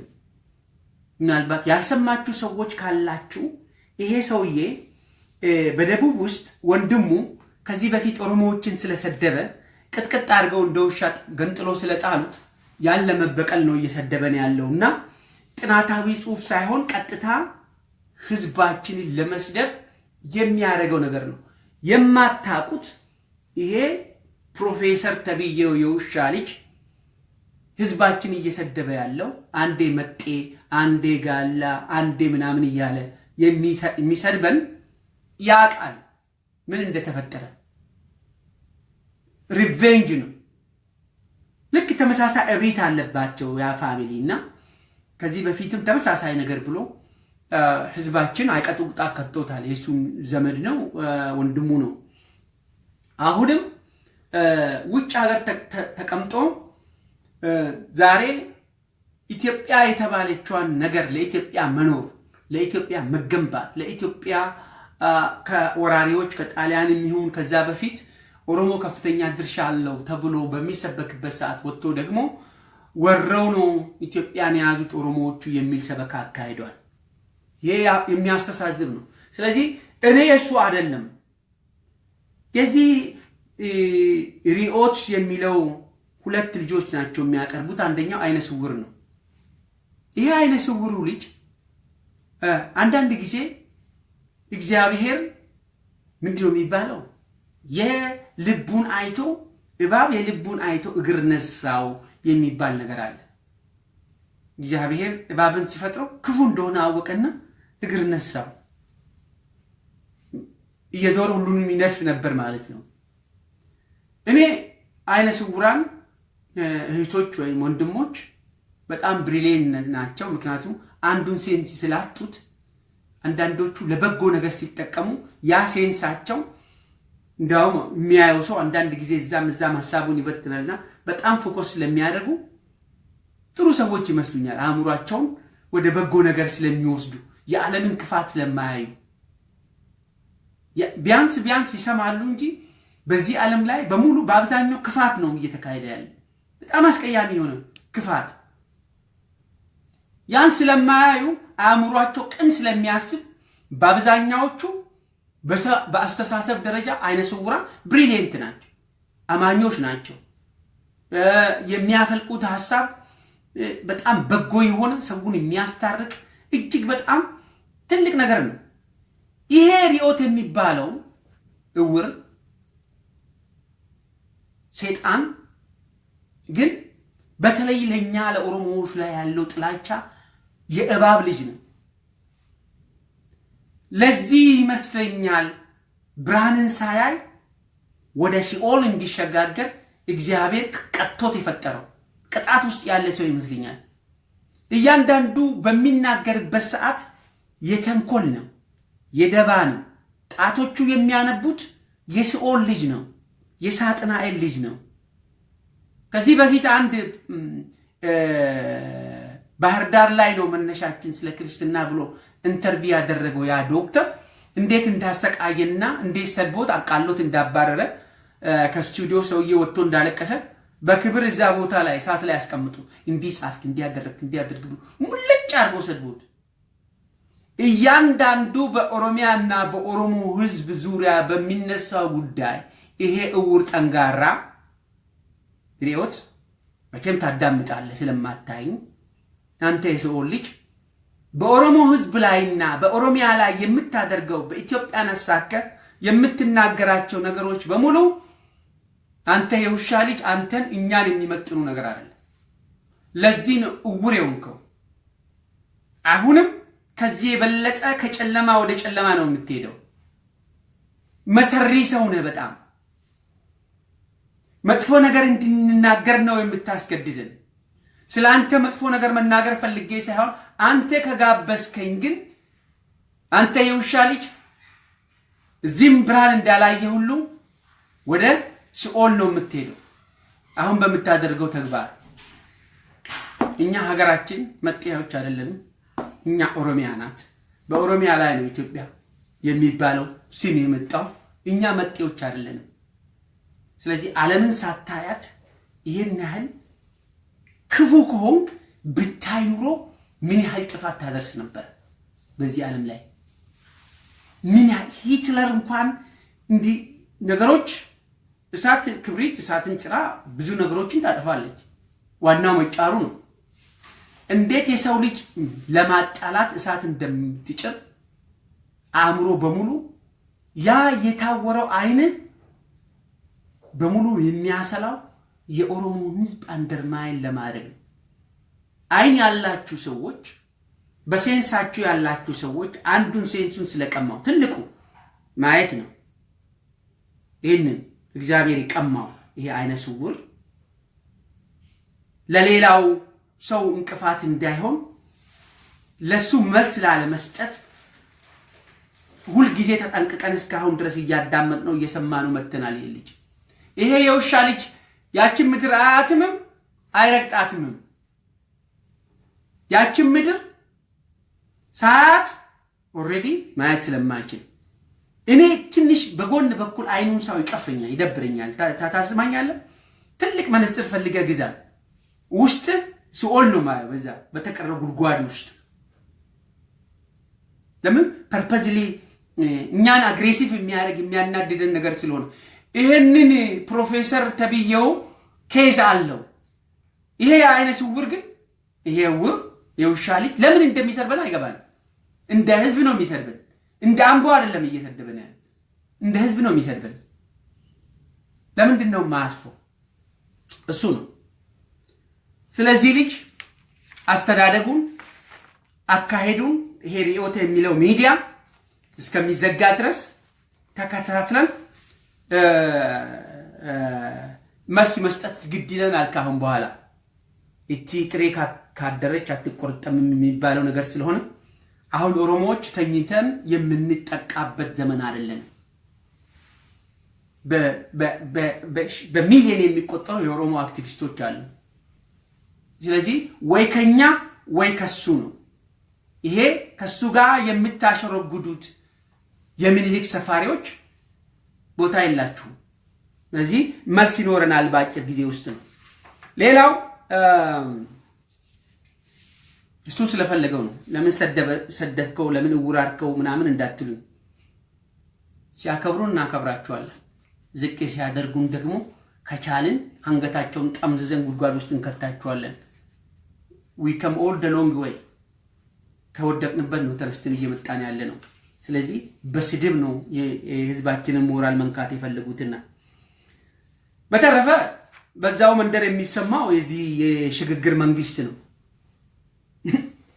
የሚገርም ነገር ነው የሽግግር መንግስት ሰምታችኋል አይደል ሰሞኑ የሚኒሊክ ሰፋሪዎች እቅድና ፕላን የሽግግር መንግስት ተሸጋገራችሁ እኔ እንግዲህ ባለሳሳት ይሄ ዳስፖራው የሽግግር መንግስት ሲጽፍ የሚኒሊክ ሰፋሪው ለሶስተኛ ጊዜ ነው የጻፉት የሽግግር መንግስት ለሰሚ ግራ የሚያጋባ ነው ከብት ባልዋለበት ኮበት ለቀማ ማለት ይሄ ነው እነ ብርሃኑ ነጋ መዋጮን አጣርፎ ሰሞኑን መዋጮ ቀዝቀዝ ሲል ይመስለኛል የሽግግር መንግስት ጽፏል እስኪ ማበታገለ ይመስላል ማበታገለ እንድትትንሽ አምሮ አላቸው እንዴ ማበታገለ ራሳቸውን ተመራርጠው መንግስት አርገው እዚህ ቁጭ ብሎ የሽግግር መንግስት ህገ መንግስት ይጽፋሉ የሽግግር መንግስት ብሎ ግማሹ እርሻ ሚኒስተር ምክትል ሊቀመንበር የሀገሪቷ ፕራይም ሚኒስተር ምናምን ጨርሰውታል እኮ እንጂ ዓለም በጣም ለሚኒሊክ ሰፋሪዎች እንዲህ የምትቀላለም አላየውም እኔ ይሄንን በዚህ ግሩፕ በተለይ ፍሳሐ ሼቱ ታውቃላችሁ ዶክተር ፍሳሐ ሼቱ ፊሽ ነው ምናምን የሚባለው ዩኒቲ ኮሌጅን በሚሊየን ቸርችቦ ለዓላሙዲን ሸጦ ወደ ዲያስፖራ የገባው የሽግግር መንግስት ጽፎ እኛንን መንግስት ብሎ በየኤምባሲው ደብዳቤ ጽፍ ነበር አንድ ሰሞን ለአውስትራሊያ መንግስት ለካናዳ ለምናምን ወያኔዎች ወርቋልና እኛንን መንግስት ብሎ ይጽፍ ነበር እንደው ነገር ስለተነሳ ይሄ ግለሰብ አንድ ሰሞን ስቀን ነበር አሁን ደግሞ የነሌንጮ የነግንቦት ሰባት አርበኞች እና እነዚህ ጡረታ አልወጡ ያላቸው ሰዎች ይሄንን የሽግግር መንግስት ጽፎ ሲያነቡ በእንትናኔ በኢሳያስ አፈወርቂ በመተማመን ይመስለኛል በአማርኛ ኢሳያስ አማርኛ ማውራት ጀምሯል ሰሞኑን ተመስገን ምክንያቱም መበለጡ በወያኔዎች መበለጡ ስለገባው ለማ መገርሳ ያስቀመጣትን ኢትዮጵያ እንደገና ለመግዛት ይመስለኛል ወደ አማርኛ ተመልሷል አይናገርም ነበር እኒሃው ይሁንለት እሱ ለምን ተቀየርክ አንልም ነኝ የሽግግር መንግስቱ ላይ እንምጣ ሽግግር መንግስቱን የሚያካሂዱ እነ ሌንጮ ለታ እነ ዲማ ነገው ዶክተር ብርሃኑ እንደገና ደግሞ ስማቸውን ተከትለው ከየሰው የጠለፉት እነዚህ ከነሱ ጋር ያሉት የፖለቲካ ድርጅቶች በአብዛኛዎቹ ገብቷል የሉም ስማቸው ግን አለ ምን ማለታቸው ነው እስኪ ዲያስፖራው ትንሽ አላፈራቸው ያገር ቤት ውስጥ ያሉ ሰዎች ሲክሩ ትንሽ ቄሮች ወይም ፋኖች ወይም ሀገር ቤት የሚታገሉ የፖለቲካ ድርጅቶች ወይም ሙስ ትግል ሽግግር የመንግስት ወያኔ ራሷን እንድትለውጥ ሽግግር የሚያረጉ ችንግንቅ የሚያረጉት እነ ለማ መገርሳ እንኳን መቼም ማዳምጡ ዲያስፖራዎች ግን አሳፍር እነዚህ ሰዎች ሽግግር መንግስት ጽፉ እኔ አንድ ነገር ነው የታዘብኩት አንድ ነገር ነው የምለው የኔ ኦፒኒየን ነው ይሄ ውጭ ሀገር ፍረንጅ ሀገር ያለው ችግር ምንድነው ሰው ዳሜንሻ ውስጥ መግባቱን በጊዜ አንዳንድ ጊዜ መንግስት ቼክ ካላደረገ በጣም አስቸጋሪ ነው አንድ ነርሲንግ ሆም የሚሰራ ሰው ይነገረኝ ልንገራችሁ ነርሲንግ ሆም ይሄ ኦርጋኒክ ካልሆነ ሰዎች ሲስቱ መሳስ ሲጀምሩ ድሮ የሚያስቡትን ነገር ነው የሚያረጉት ሌንጮ ለታን ተመልከቱ አሁን ገብቶ መንግስት ለመሆን ይመኛል ዶክተር ዲማ ነገውን ተመልከቱ እነዛ አዛውንቶች በሙሉ ተመልከቱ ኦልሞስት ለቋል ኦርጋኒክ አይደለም የሚበሉት ይሄ ጄኔቲካሊ ሞዲፋይ ሆነ ምግብ ነው የምንበላው እንደምታውቁት በተለይ ከአሜሪካ ደግሞ ወረስት ነው አውስትራሊያ ይሻላል ትንሽ በመጠኑም ቢሆን አለ እና ትንሽ ቼክ አፕ መውሰድ አለባቸው ብዬ ነው የምገምተው። ምክንያቱም ነርሲንግ ሆም ሲገባ ሰው ድሮ የሚመኘውን ነገር ነው የሚያደርገው አሉ። ምግብ አይበሉም። አንዳንድ ጊዜ ባስ የሚጠብቁ ዶክተሮች ባስ ሞዲፋይ አድርገው እዛው ነርሲንግ ሆም ውስጥ ተሰርቶላቸው ጧት ተነስተው ባስ ይጠብቃሉ አሉ ለተወሰነ ሰዓት። ከዛ ዞሮ ተመልሶ ነው የሚቀመጡት። ክችን ላይ የሚበሉ ሰዎች ደግሞ እንደዛው ጸጉራቸውን ጧት ምናምን። እነዚህ ሰዎች መንግስት ሽግግር ብሎ እዚህ የጻፉትና የሚያነቡልን በእውነት በዳሜንሻ ስቴት ውስጥ ነው ያለ። አንዳንድ ፉገራ ነው የያዙት። እንዴ ብርሃኑ ነጋችን እንኳን አስብም እንዴ እንዴት ነው ትንሽ እንዲህ አይነት ፉገራ የሚፎግረው? በቃ ዞሮበታል ማለት ነው። እሱ ደግሞ ተጣደፈበት። ራሱን ሲያታልል አንዴ አርበኛ ነኝ አለ፣ አንዴ ፕሮፌሰር ነኝ አለ፣ አንዴ በሳምንት ነፃ አወጣቸዋለሁ አለ። አሁን ደግሞ ሀገር ቤት ሰው ቄሮ ይታገላል በማያውቀው ሀገር ላይ እዚህ ቁጭ ብሎ የሽግግር መንግስት ቁጭ ብሎ ያነባል። ምን አይነት ውዥንብር እንደሚፈጥር አስቡት። ሽግግር መንግስት ለትዝብት ነው። ስለዚህ ታዘቡ። ሀገር ቤት ያላችሁ ወገኖች ይሄንን ውጪ የተጻፈውንና የተነበበውን የሽግግር መንግስት ሲሰሙ ሰው እዚህ በፍጥነት በዳሜንሻ ስለሚገባ ከምንመገበው የምግብ አይነት ስለሆነ ጤንነታቸውን በቅርቡ እናስመረምራለንና ብዙም አትደናገጡ ለማለት ነው። ባጭሩ ለማለት የምንፈልገው ይሄንን ነው። በዛም በተመለከተ ሌሎች የታዘብኳቸው ጉዳዮች አሉ። ለጊዜው ግን ረጅም ጊዜ ስለሆነ ይሄን ቪዲዮ ወደ ዋና ጉዳይ ልግባና አጠር ባለ ሁኔታ የሰማችሁት ሰምታችኋል፣ ላልሰማችሁት አጠር አድርጌ የዛሬን አጀንዳዬን ላዳርስ። የዛሬ አጀንዳዬ ወያኔዎችን በአብዛኛው ወያኔዎች እንዲሰሙ የምፈልገው አንዳንድ የቀድሞ ታጋዮቻችንን እነ ኩማ ደመቅሳን፣ ባጫ ደበሌን፣ ግርማ ብሩን ሌሎችም የቀድሞ ኦፒዲዮ ታጋዮችን በተመለከተ ነው። ወያኔዎች እየሰሩት ያሉት ምንድነው? እና አባዱላም ማለት ነው። እነዚህ ወያኔዎች እነዚህን የቀድሞ ታጋዮች እስረኞች እንደሆኑ የወያኔ የአእምሮ ቁስለኞች እንደሆኑ ያውቃቸዋል። አብዛኛው መቼም ሰው በሰራውም ስራ በእድሜው በታላቅነቱ በተለያየ ምክንያት ሰው መከበር አለበት። እነዚህ ሰዎች መከበር አለባቸው። ልክ ውጪ አሁን ደመንሻ ነው ምናምን እንደምለው ነገር በሙሉ እነዚህ ሰዎች በአሁኑ ሰዓት ጡረታ መውጣት ነበረባቸው። በቃ የሚያዋጣው ጡረታ መውጣት ነበር። ግን እነዚህ ሰዎች ጡረታ መውጣት አልፈልጉም። አንደኛ ወያኔዎችም እነሱ ጡረታ እንዲወጡ አልፈልጉም። ይወጣሉ። ኢቭን ከትግሬዎቹ የትግሬ ጡረተኞች እንኳን ይለቃሉ፣ እንደገና ወደ ስልጣን ይመጣሉ። ለምን? ስለሚላላኩ ጌቶቻቸው ከአማራም ይሁን ከኦሮሞም ይሁን በተለይ ምርከኞች ከሆኑ አንዴ የአእምሮ ቁስለኞች ከሆኑ ኢንዲፔንደንት አይታያቸውም። እድሜያቸው እየጨመረ ሲሄድ ነፃነት ሳይሆን የሚታያቸው መቃብር ነው። ያፈሩትን ሀብት መጠበቅ ነው። ለዚህ ነው ባጭሩ በአሁኑ ሰዓት አማራው ከወሎ ከወልዲያ ከተለያዩ ቦታ የምንሰማው ከገዱ አንዳርጋቸው በስተቀር ብአዴን አንፈልግም፣ ማንም የብአዴን ባለስልጣን አይምጣ ነው። ትክክለኛ ነው። እኛ ኦሮሚያን ማለት ያለበት ከለማ በስተቀር ወይንም ለማ አፕሩቭ ከሚያደርገው ቲም በስተቀር አትምጡብን ማለት ሶሉሽን ነው። ምክንያቱም ከነዚህ ከኦልድ ግሩፕ ጋር ቫይረስ አለ፣ ልክ እንደ HIV ቫይረስ አለ እነዚህ ሰዎች ጋር። ምክንያቱም ትግሉን ይከዱታል። ልክ ቦታው ላይ ሲደርስ ወሳኝ ሰዓት በሚደርሱበት ጊዜ ይከዱናል። አሁንም ባለፈው ስብሰባ ላይ እነዚህ ሁለቱ ሰዎች አባዱላና በረከት ሰሞን ሪዛይን አደረጉ፣ ተመልሶ ገቡ። ሪዛይን ሲያደርጉ ሲለቁ ስልጣናቸውን ለምን እንደለቀቁ ነገሩ። ሲመለሱ ግን ለማንም አልተናገረም። ለምን እንደሆነ ታውቃላችሁ? ጥፋታቸው ወንጀላቸው ያረጉት ነገር ስለሚታወቅ ፋይላቸው ወጣ ተነበበላቸው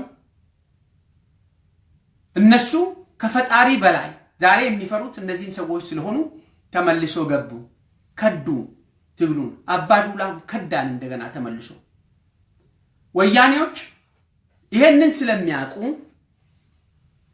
ኦፈር ተሰጠ ከታማኝ ምንጭ የደረሰ መረጃ እንደሚያመለክተው ይቺን አጠር ባለ አማርኛ ለመግለጽ አቶ አባዱላ ገመዳ የፕራይም ሚኒስተር ቦታ ይሰጣልና እነዚህን አዲሱን ቲም ጠጋብለ ከመታና በአዲስ አወቃቀር ካመጣ በኋላ ፕራይም ሚኒስተር እነሱ ይሆናሉ ካልሆነ እነዚህን ሰዎች ሸቤ እናስገባቸዋለን በአራዳ ቋንቋ አይደል ምንም ባጠፉም ወያኔው ስልጣን ላለመልቀቅ የሚል ኦፈር ሲቀርብለት አባዱላ 4 ሰዓት ሳይሆን በቦታው ላይ ሽምጥጥ አርጎ የኦሮሞን ትግል ከዳ እንደገና እሳቶች መረጃውን አግኝተዋል ከውስጥ በወቅቱ እኛ ግን ብንሰማም ልንቀበል ፈቃደኛ አይደለንም ፋክቱ ግን እሱ ነው ትክክል ነው ያገኙት እሳቶች ያገኙት አባዱላ መክዳቱ ሪፖርት ያደረጉት ትክክል ነው እኛ ግን እንድናደርግን አልከዳም ተሳሳተ መረጃ ነው ይያልን ከረምን ግን አይጠቅመንም ምክንያቱም አባዱላ ጎበዝ ነው እንዲያርጋል በዚህ ወጥተሃል ነሚሚ ስባቱ ሲጮሁበት ሲያዋርዱት አባዱላ ዲፌንስ ስናረክስና ነበረ እስኪ አንድ ሰው እንዲያረጋችሁ ተንከባክባችሁ በአንድ ጊዜ መጣል በጣም ስለሚከብድ ትንሽ ውሃ ጠጥተን ፀሐይ ሞቀን አሁን ደግሞ እየሰራ ያለው ቫይረስ እየረጨ ያለው ቫይረስ ቲሙን ለመናድ የሚያደርገው ትንኮሳና አለመተማመን የሚፈጥረው እጅግ በጣም አደገኛ ስለሆነ አባዱላ ይቆም ዘንድ ወደ ጡረታ እንዲወጣ የኦሮሞ ህዝብ ቄሮ ትልቅ ትንሹ በአክብሮት ጠይቆታል ጡረታ ውጣ አንፈልግህም ለትግሉ አትመጥን አንደኛ ትግሉን ከአንድም ሁለት ጊዜ በላይ ከርተሃል ክደቱ የጀመረው ትላንትና በተለይ ትግሬዎቹ የቲፒኤልኤፍ ሰዎች ማወቅ ያለባችሁ ይሄ ግለሰብ አባዱላ ገመዳ የኦሮሞን ህዝብ በከፍተኛ ሁኔታ በድሏል በደሉ አንድና ሁለት አይደለም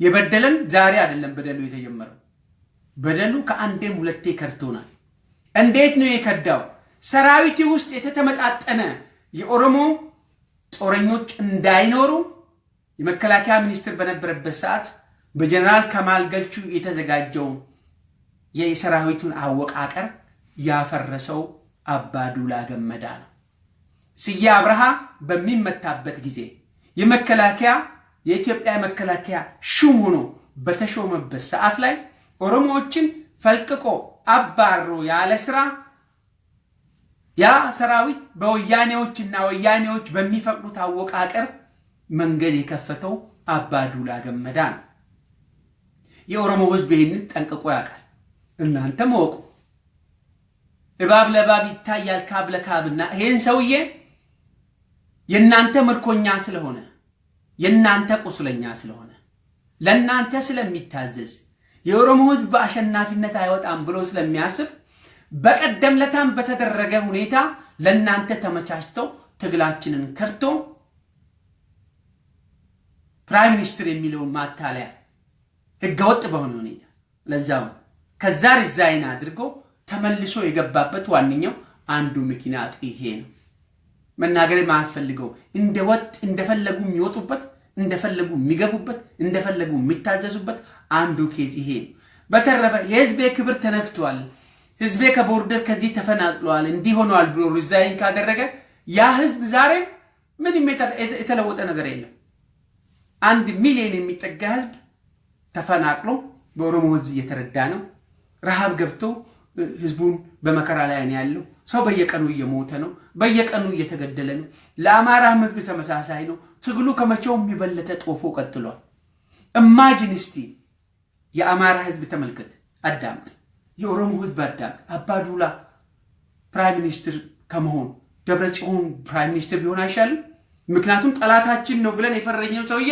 ፍለፊት ከሱ ጋር መታገሉ ይሻላል ከሰከንድ ሃንድ ጋር የሚወስነው ውሳኔ የራሱ ውሳኔ ነው ብለን ከደብረ ጽዮን ጋር ከወያኔዎቹ ጋር መታገሉ ይሻለናል። እኛ የኦሮሞን ስም ይዞ ፕራይም ሚኒስትር መሆን ካሁን በኋላ አይቻልም።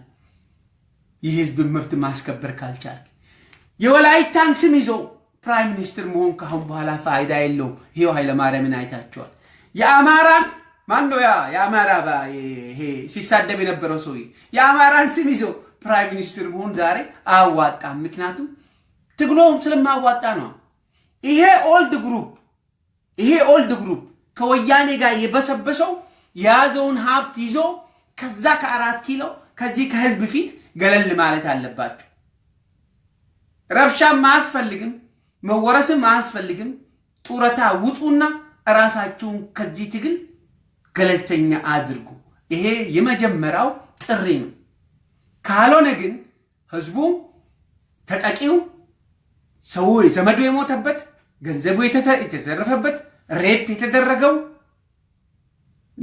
ለሀገሪቱ ለንብረት መውደም ለሰው ማለቅ ምክንያት የሆነው እያንዳንድን እያንጠለጠለ የክስ ዶሴ የከፈተ ያስገባሃል። አምስቲ ይሰጣቸው እነዚህ ሰዎች ጡረታ ይውጡ። እነዚህ ሰዎች ከፖለቲካ ይገለሉ። ትክክለኛ የሆነ ራስን የመቀየር መብት ካለ በትክክለኛ አካሄድ በትክክለኛ መስመር ራሱን መቀየር መቻል አለበት። ወያኔው መሻሻሉ ከመጣ በገዱ መሻሻሉ ከመጣ በለማ መገርሳ እነሱ በሚፈጥሩት ቲም ከሌላም በሚመጣ ነገር ምናልባት ራሳቸው መለወጥ ይችላሉ። ካልሆነ ግን ህዝቡ ትግሉን እነዚህን ሰዎች በሚመኩበት ሀብት በሚበላ እንጂ እነዚህ ሀብታቸውን የሚጠብቁትን ሰዎች እያመጡ እዛ ያስቀምጡ እንዲሁ ትግሉን ማቆሸሽ የሰው ደም ላይ መቆም አይቻልም። ይሄ ነው ዛሬ ጠቅለል ባለ አባዱላ ሪዛይን እንዲያደርግ እየጠየቅን ያለ። አባዱላን ሌሎችንም ጨምሮ እነ ኩማ እነ ባጫ ደበሌ እነ ግርማ ብሩ ማለት ነው ባይ ፀሐይ የድሮ የሲያ ቲም የነበሩትና በኋላ የመለስ ዜናዊ እግር ላይ ተለጥፎ መለስ ዜናዊን ጫማ ልሶ ወደ ቤተ መንግስት የተመለሰው ይሄ ግሩፕ ዛሬ ደግሞ ይሄንን ውዥንብር ለመስታትና ትግሉን እንደገና ለማዳፈን የፕራይም ሚኒስትርነት ይሰጣል። እዚህ ቦታ ላይ እናስቀምጥልሃለን፣ ወንጀልን አናወጣም፣ ኮራፕሽን እንፍቅልሃለን፣ አጥያት ይጽረይልሃል በሚል በተቀነጃጀ መስመር የህዝባችንን ትግል እያጨበረበሩት ስለሆነ ሰው እንዳይተማመን በተለይም ደግሞ እኛ ጋር ወያኔዎች የሰራችሁት ተንኮል አለ ህዝባችን ማወቅ የሚችል እነዚህ ሰዎች በመጠቀም ይሄ ህዝብን በማረጋጋት ለውጥ ለማምጣት ክራይ ሰብሳቢዎችን ለማስያዝ እነለማ መገርሳና ሌሎች አብሮ ያሉትን የሚያደርጉትን ጥረት ለመክታት ወያኔዎች የመጣችሁበት አደገኛ መስመር ነው። ለማ መገርሳ ካሁን በኋላ ያቲም ቢበተን እርሰመስ አለመግባባት ቢቀር እናንተ የፈለጋችሁት ዶክተር ወርቅነህ ገበየሁ ፕራይም ሚኒስትር ለማድረግ ለማን አባዱላ ካልሆነ ስለዚህ ወርቅነህ ገበየሁ ደግሞ የራሱን ቲም እየመረጠ በሀብት እስከ አክቲቪስቶችን እስከ ኖርዝ አሜሪካ ድረስ በተለያየ አጣጫ በደላላዎች እየገዛ የሚያደርገው ትርምስ የኦሮሞ ህዝብ በሚገባ ተረድቶታል፣ አውቀናል፣ እኛም ደርሰናል፣ እኛም ሰብተናል። አማራው ኦሮሞውም ይሄንን ትግል አቀናጅቶ መታገል አለበት። ብትተውስ ለውጥ ከፈለጋችሁ ከነዚህ ቲም ጋር በመተባበር ብቻ ነው መሄድ የምትችሉት። ተመልከቱ አሁን የተጀመረው ወደዳችሁም ጠላችሁም ካሁን በኋላ ወያኔ በየቀኑ እኛ የምንፈልገው የወያኔ ጋር የተያያዙትን ትግሬ ስለሆነ አይደለም፣ አማራ ስለሆነ አይደለም፣ ኦሮሞ ስለሆነ አይደለም፣ ከወያኔ ጋር ተያያዥነት ያለው ለወያኔ የሚሰራ ግለሰብም ሆነ ቡድን ካሁን በኋላ እዛ ህዝብ መሃል ቦታ አይኖረውም ህይወትም አይኖረውም እድሜው ምኑንም ይቀጫል ይሄን ነው ያልተገነዘበ አሁን በንብረት ላይ ነው የተጀመረው ስለዚህ ከዚህ ሁሉ ወጥቶ እነዚህ ከናንተ ተላላኪ የሆኑት የናንተ ቁስለኞች እናንተን የሚያመልኩ ግለሰቦች እነዚህ አዛውንቶች ይሄንን ህዝብ ያረጋጋሉ ብላችሁ ካሰባችሁት ተሳስታችኋል በጣም ትልቅ ስህተት ነው ስለዚህ ለወያኔዎች የምናስተላልፈው መልእክት አባዱላ በኦሮሞ ህዝብ ላይ ወይም እናንተ ዛሬ እዚህ ደረጃ ደርሳችሁ የግፍ እንድትፈጽሙ ለናንተ ጫማ ሆኖላችኋል ከመለስ ዜናዊ ዘመን አንስቶ በጣም ከፍተኛ የሆነ የደም መፋሰስ የንብረት መውደም እስከ ዛሬ ድረስ ላለው መከራ አባዱላ ከማንኛውም ሰው በላይ ተጠያቂ ነው ግብኛ ያንን ሁሉ ትተናል አባዱላ ተቀባይነት የለውም አሁንም በፓርላማ ውስጥ በትላንትና ባለፈውም እንደገና በስብሰባ በእያንዳንዱ ቦታ ላይ ገብቶ ይሄን ትግል እየገደለ እንደሆነ አንዴ ገባው አንዴ ወጣው ያለ ያጨበረበረ እንደሆነ የኦሮሞ ህዝብ በግልጽ ደርሶበታል እናንተም ስሙ በዛጋ የምታረጉት ማጨበርበር ያለው የአማራ ህዝብ ሲያሰማው የነበረው ሲቃ ትክክል ነው እነዚህ የባአዴን ውስጥ ከቲፒኤልኤፍ ጋር ግንኙነት ያላቸው ሰዎች በቆሸሸ እግራቸው መጥተው ደማችን ላይ መቆም የለባቸው ወልዲያም ሆነ የአማራ ህዝብ የሚወስደው ያለው እርምጃ ትክክል ነው ከገዱ አንዳርጋቸው በስተቀር ማንንም መጥቶ ደማችሁ ላይ እንዳይቆም ከለማ መገርሳ ፈቃድ ውጪ አባዱላ የምትለው ወርቅነህ ገበየሁ የምትለው እነዚህ ቁስለኞች የወያኔ ቁስለኞች ካሁን በኋላ ኦሮሚያ ውስጥ እየተመላለሱ የህዝባችን ላይ ደም ላይ እንዳይቆሙ የኦሮሞ ህዝብ ካሁን በኋላ በጥንቃቄ አስፈላጊ የሆነ እርምጃ ይወስዳል መውሰድም አለበት ይሄ ነው መልእክታችን ለወያኔዎች ካልተነገራቸው በስተቀር ስለማይገባቸው እኛ የምናረገው እነዚህ የናንተን ባሮች የናንተን ቁስለኞች የናንተን ቪክቲሞች ካሁን በኋላ የኦሮሚያን ነባራዊ ትግል አይቀይሩም አንፈልጋቸውም ትግሬ ስለሆኑ አይደለም ኦሮሞ ስለሆኑ አይደለም አማራ ስለሆኑ አይደለም ለውጥ ስለማያመጡ ህዝብ ደግሞ ለውጥን ስለሚፈልግ አማራም ሞንክ የደቡብ ህዝብ ተጀምሯል ትግሩ ተቀጣጥሏል እርግጥ አንድ ነገር አለ ያላደረግነው አሁንም ቢሆን እድሜ ለገዱ አንዳርጋቸው ሄዶ አብሮ ያለቀሰ እድሜ ለለማ መገርሳ አሁንም ቢሆን ይሄንን ህዝብ አረጋግተው ቀን በቀን ይሄ ህዝብ እልሁን ቁጣውን ውስጥ ይዞ አምቆ እየተቀመጠ ነው ያለው በአንጻሩም ደግሞ ህዝብ በታገሰ ቁጥር ሌሎች ደግሞ እንደገና ተንጠልጥሎ ደማችንን ሊበጡ የሚፈልጉ ሻቢያ ተሰልፎ በነግንቦት 7 በነኦኔግ በነምናምን ተብየው አይኑን አፍጦ ቁጭ ብሏል የተራቡ ጅቦች እነዚህ የተራቡ ልቦች ለስልጣን የተራቡ ሌሎች ረሃብተኞች ህዝባችንን እንደገና ለመብላት ይሄን ትግል እንደገና ለመጥለፍ የሽግግር መንግስት አሁን ቅድም ያስቀመጥኩትን እየተናገሩ ነው ያሉት በዚህም ሆነ በዛ በግራም ነፈሰ ቀኝ ወያኔ ራሱን መቀየር ካልቻለ ይበላል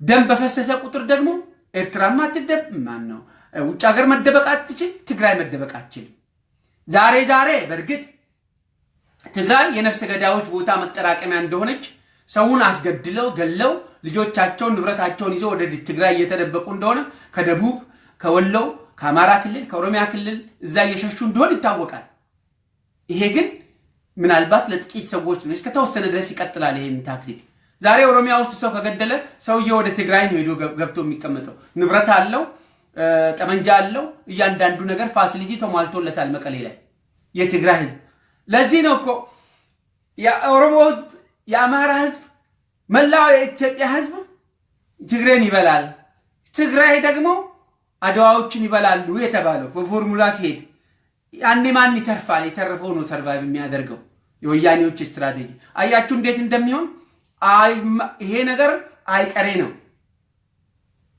ይሄ ነገር አይቀሬ ነው ሰው ተኝቶ ያድራል ማለት አይደለም ጎረቤቱ ዘመዱ እልሁ ቁጣው እያንዳንዱ ነገር አይቀርም ይሄ ነገር ከለማና ከገዱ ደግሞ መቀየር ካልቻሉ ወያኔ አብሮት ያሉ ሰዎች ይሄ አዳዲስ ሩቲን ራሳችን ሪፎርም እናድርግ የሚለው ነገር ወያኔ መቀየር ካልቻለው በአለም ላይ ማንም መቀየር አይችልም ውሸት ነው ተቃራኒ ፖለቲካ ህዝብ ነው መቀየር የሚችለው ህዝብ ካሁን በኋላ በቢሊዮን ባገኘው በሙሉ እየቆራረጠ 4 ኪሎ ይገባል ይሄ ሰውዬ 4 ኪሎ መግባት እንደነውር የቆጠረው ለኦሮሞ ግድ የለም ይገባል ኩማ ደመቅሳ ፍንፍኔን እየሸጠ እንደሆነ አይታችኋል እንደገና አዲስ መንደር እያፈረሰ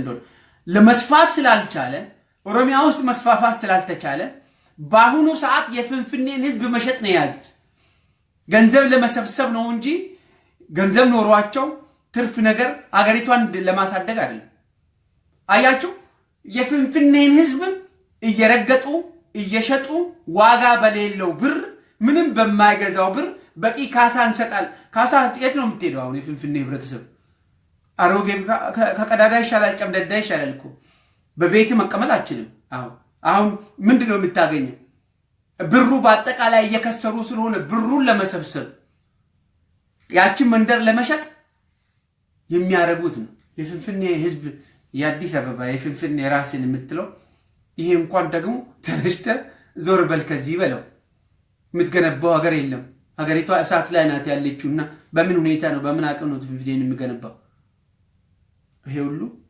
ሊታሰብበት የሚገባ ጉዳይ ነው ስለዚህ ይሄን ፕሮግራም እኔ የስለላ ድርጅት ከዚያ ያመጣሁት አልላችሁም ግን ትክክለኛ በሆነ ሁኔታ እያንዳንዱ ምን ደረጃ ላይ እንዳሉና ምን እንዳደረጉ በተቻለ መጠን ትክክለኛ በሆነ ሁኔታ መተን አዲስ ፕሮግራም እንጀምራለን ለዛሬው ግን እዚሁ ላይ ይበቃኛል ምክንያቱም በአፋን ኦሮሞ ብዙ ስላወራው አሁን ደግሞ ለእናንተችን ካልኩ ለትርጓሜ ያህል ነው ጥያቄያችን በተለይም ከጀነራል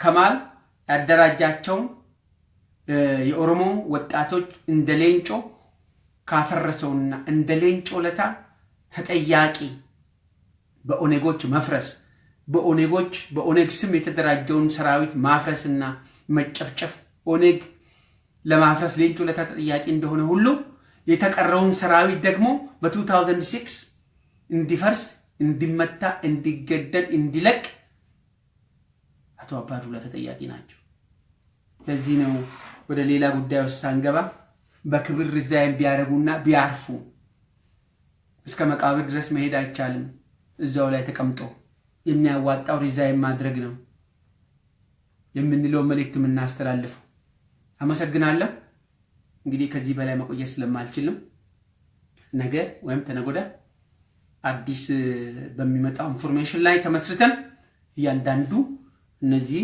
ጡረተኞች ዘንድ በያኔዎች ስትራቴጂ ጉዳዮች ላይ እንገናኛለን እስከዛ ደሪ ቸሪክ ተመን ደናደሩ እኔ ደናደሩ ሊበል እናንተ ጧት ሊሆን ይችላል አመሰግናለሁ ስላዳመጣችሁ ቻው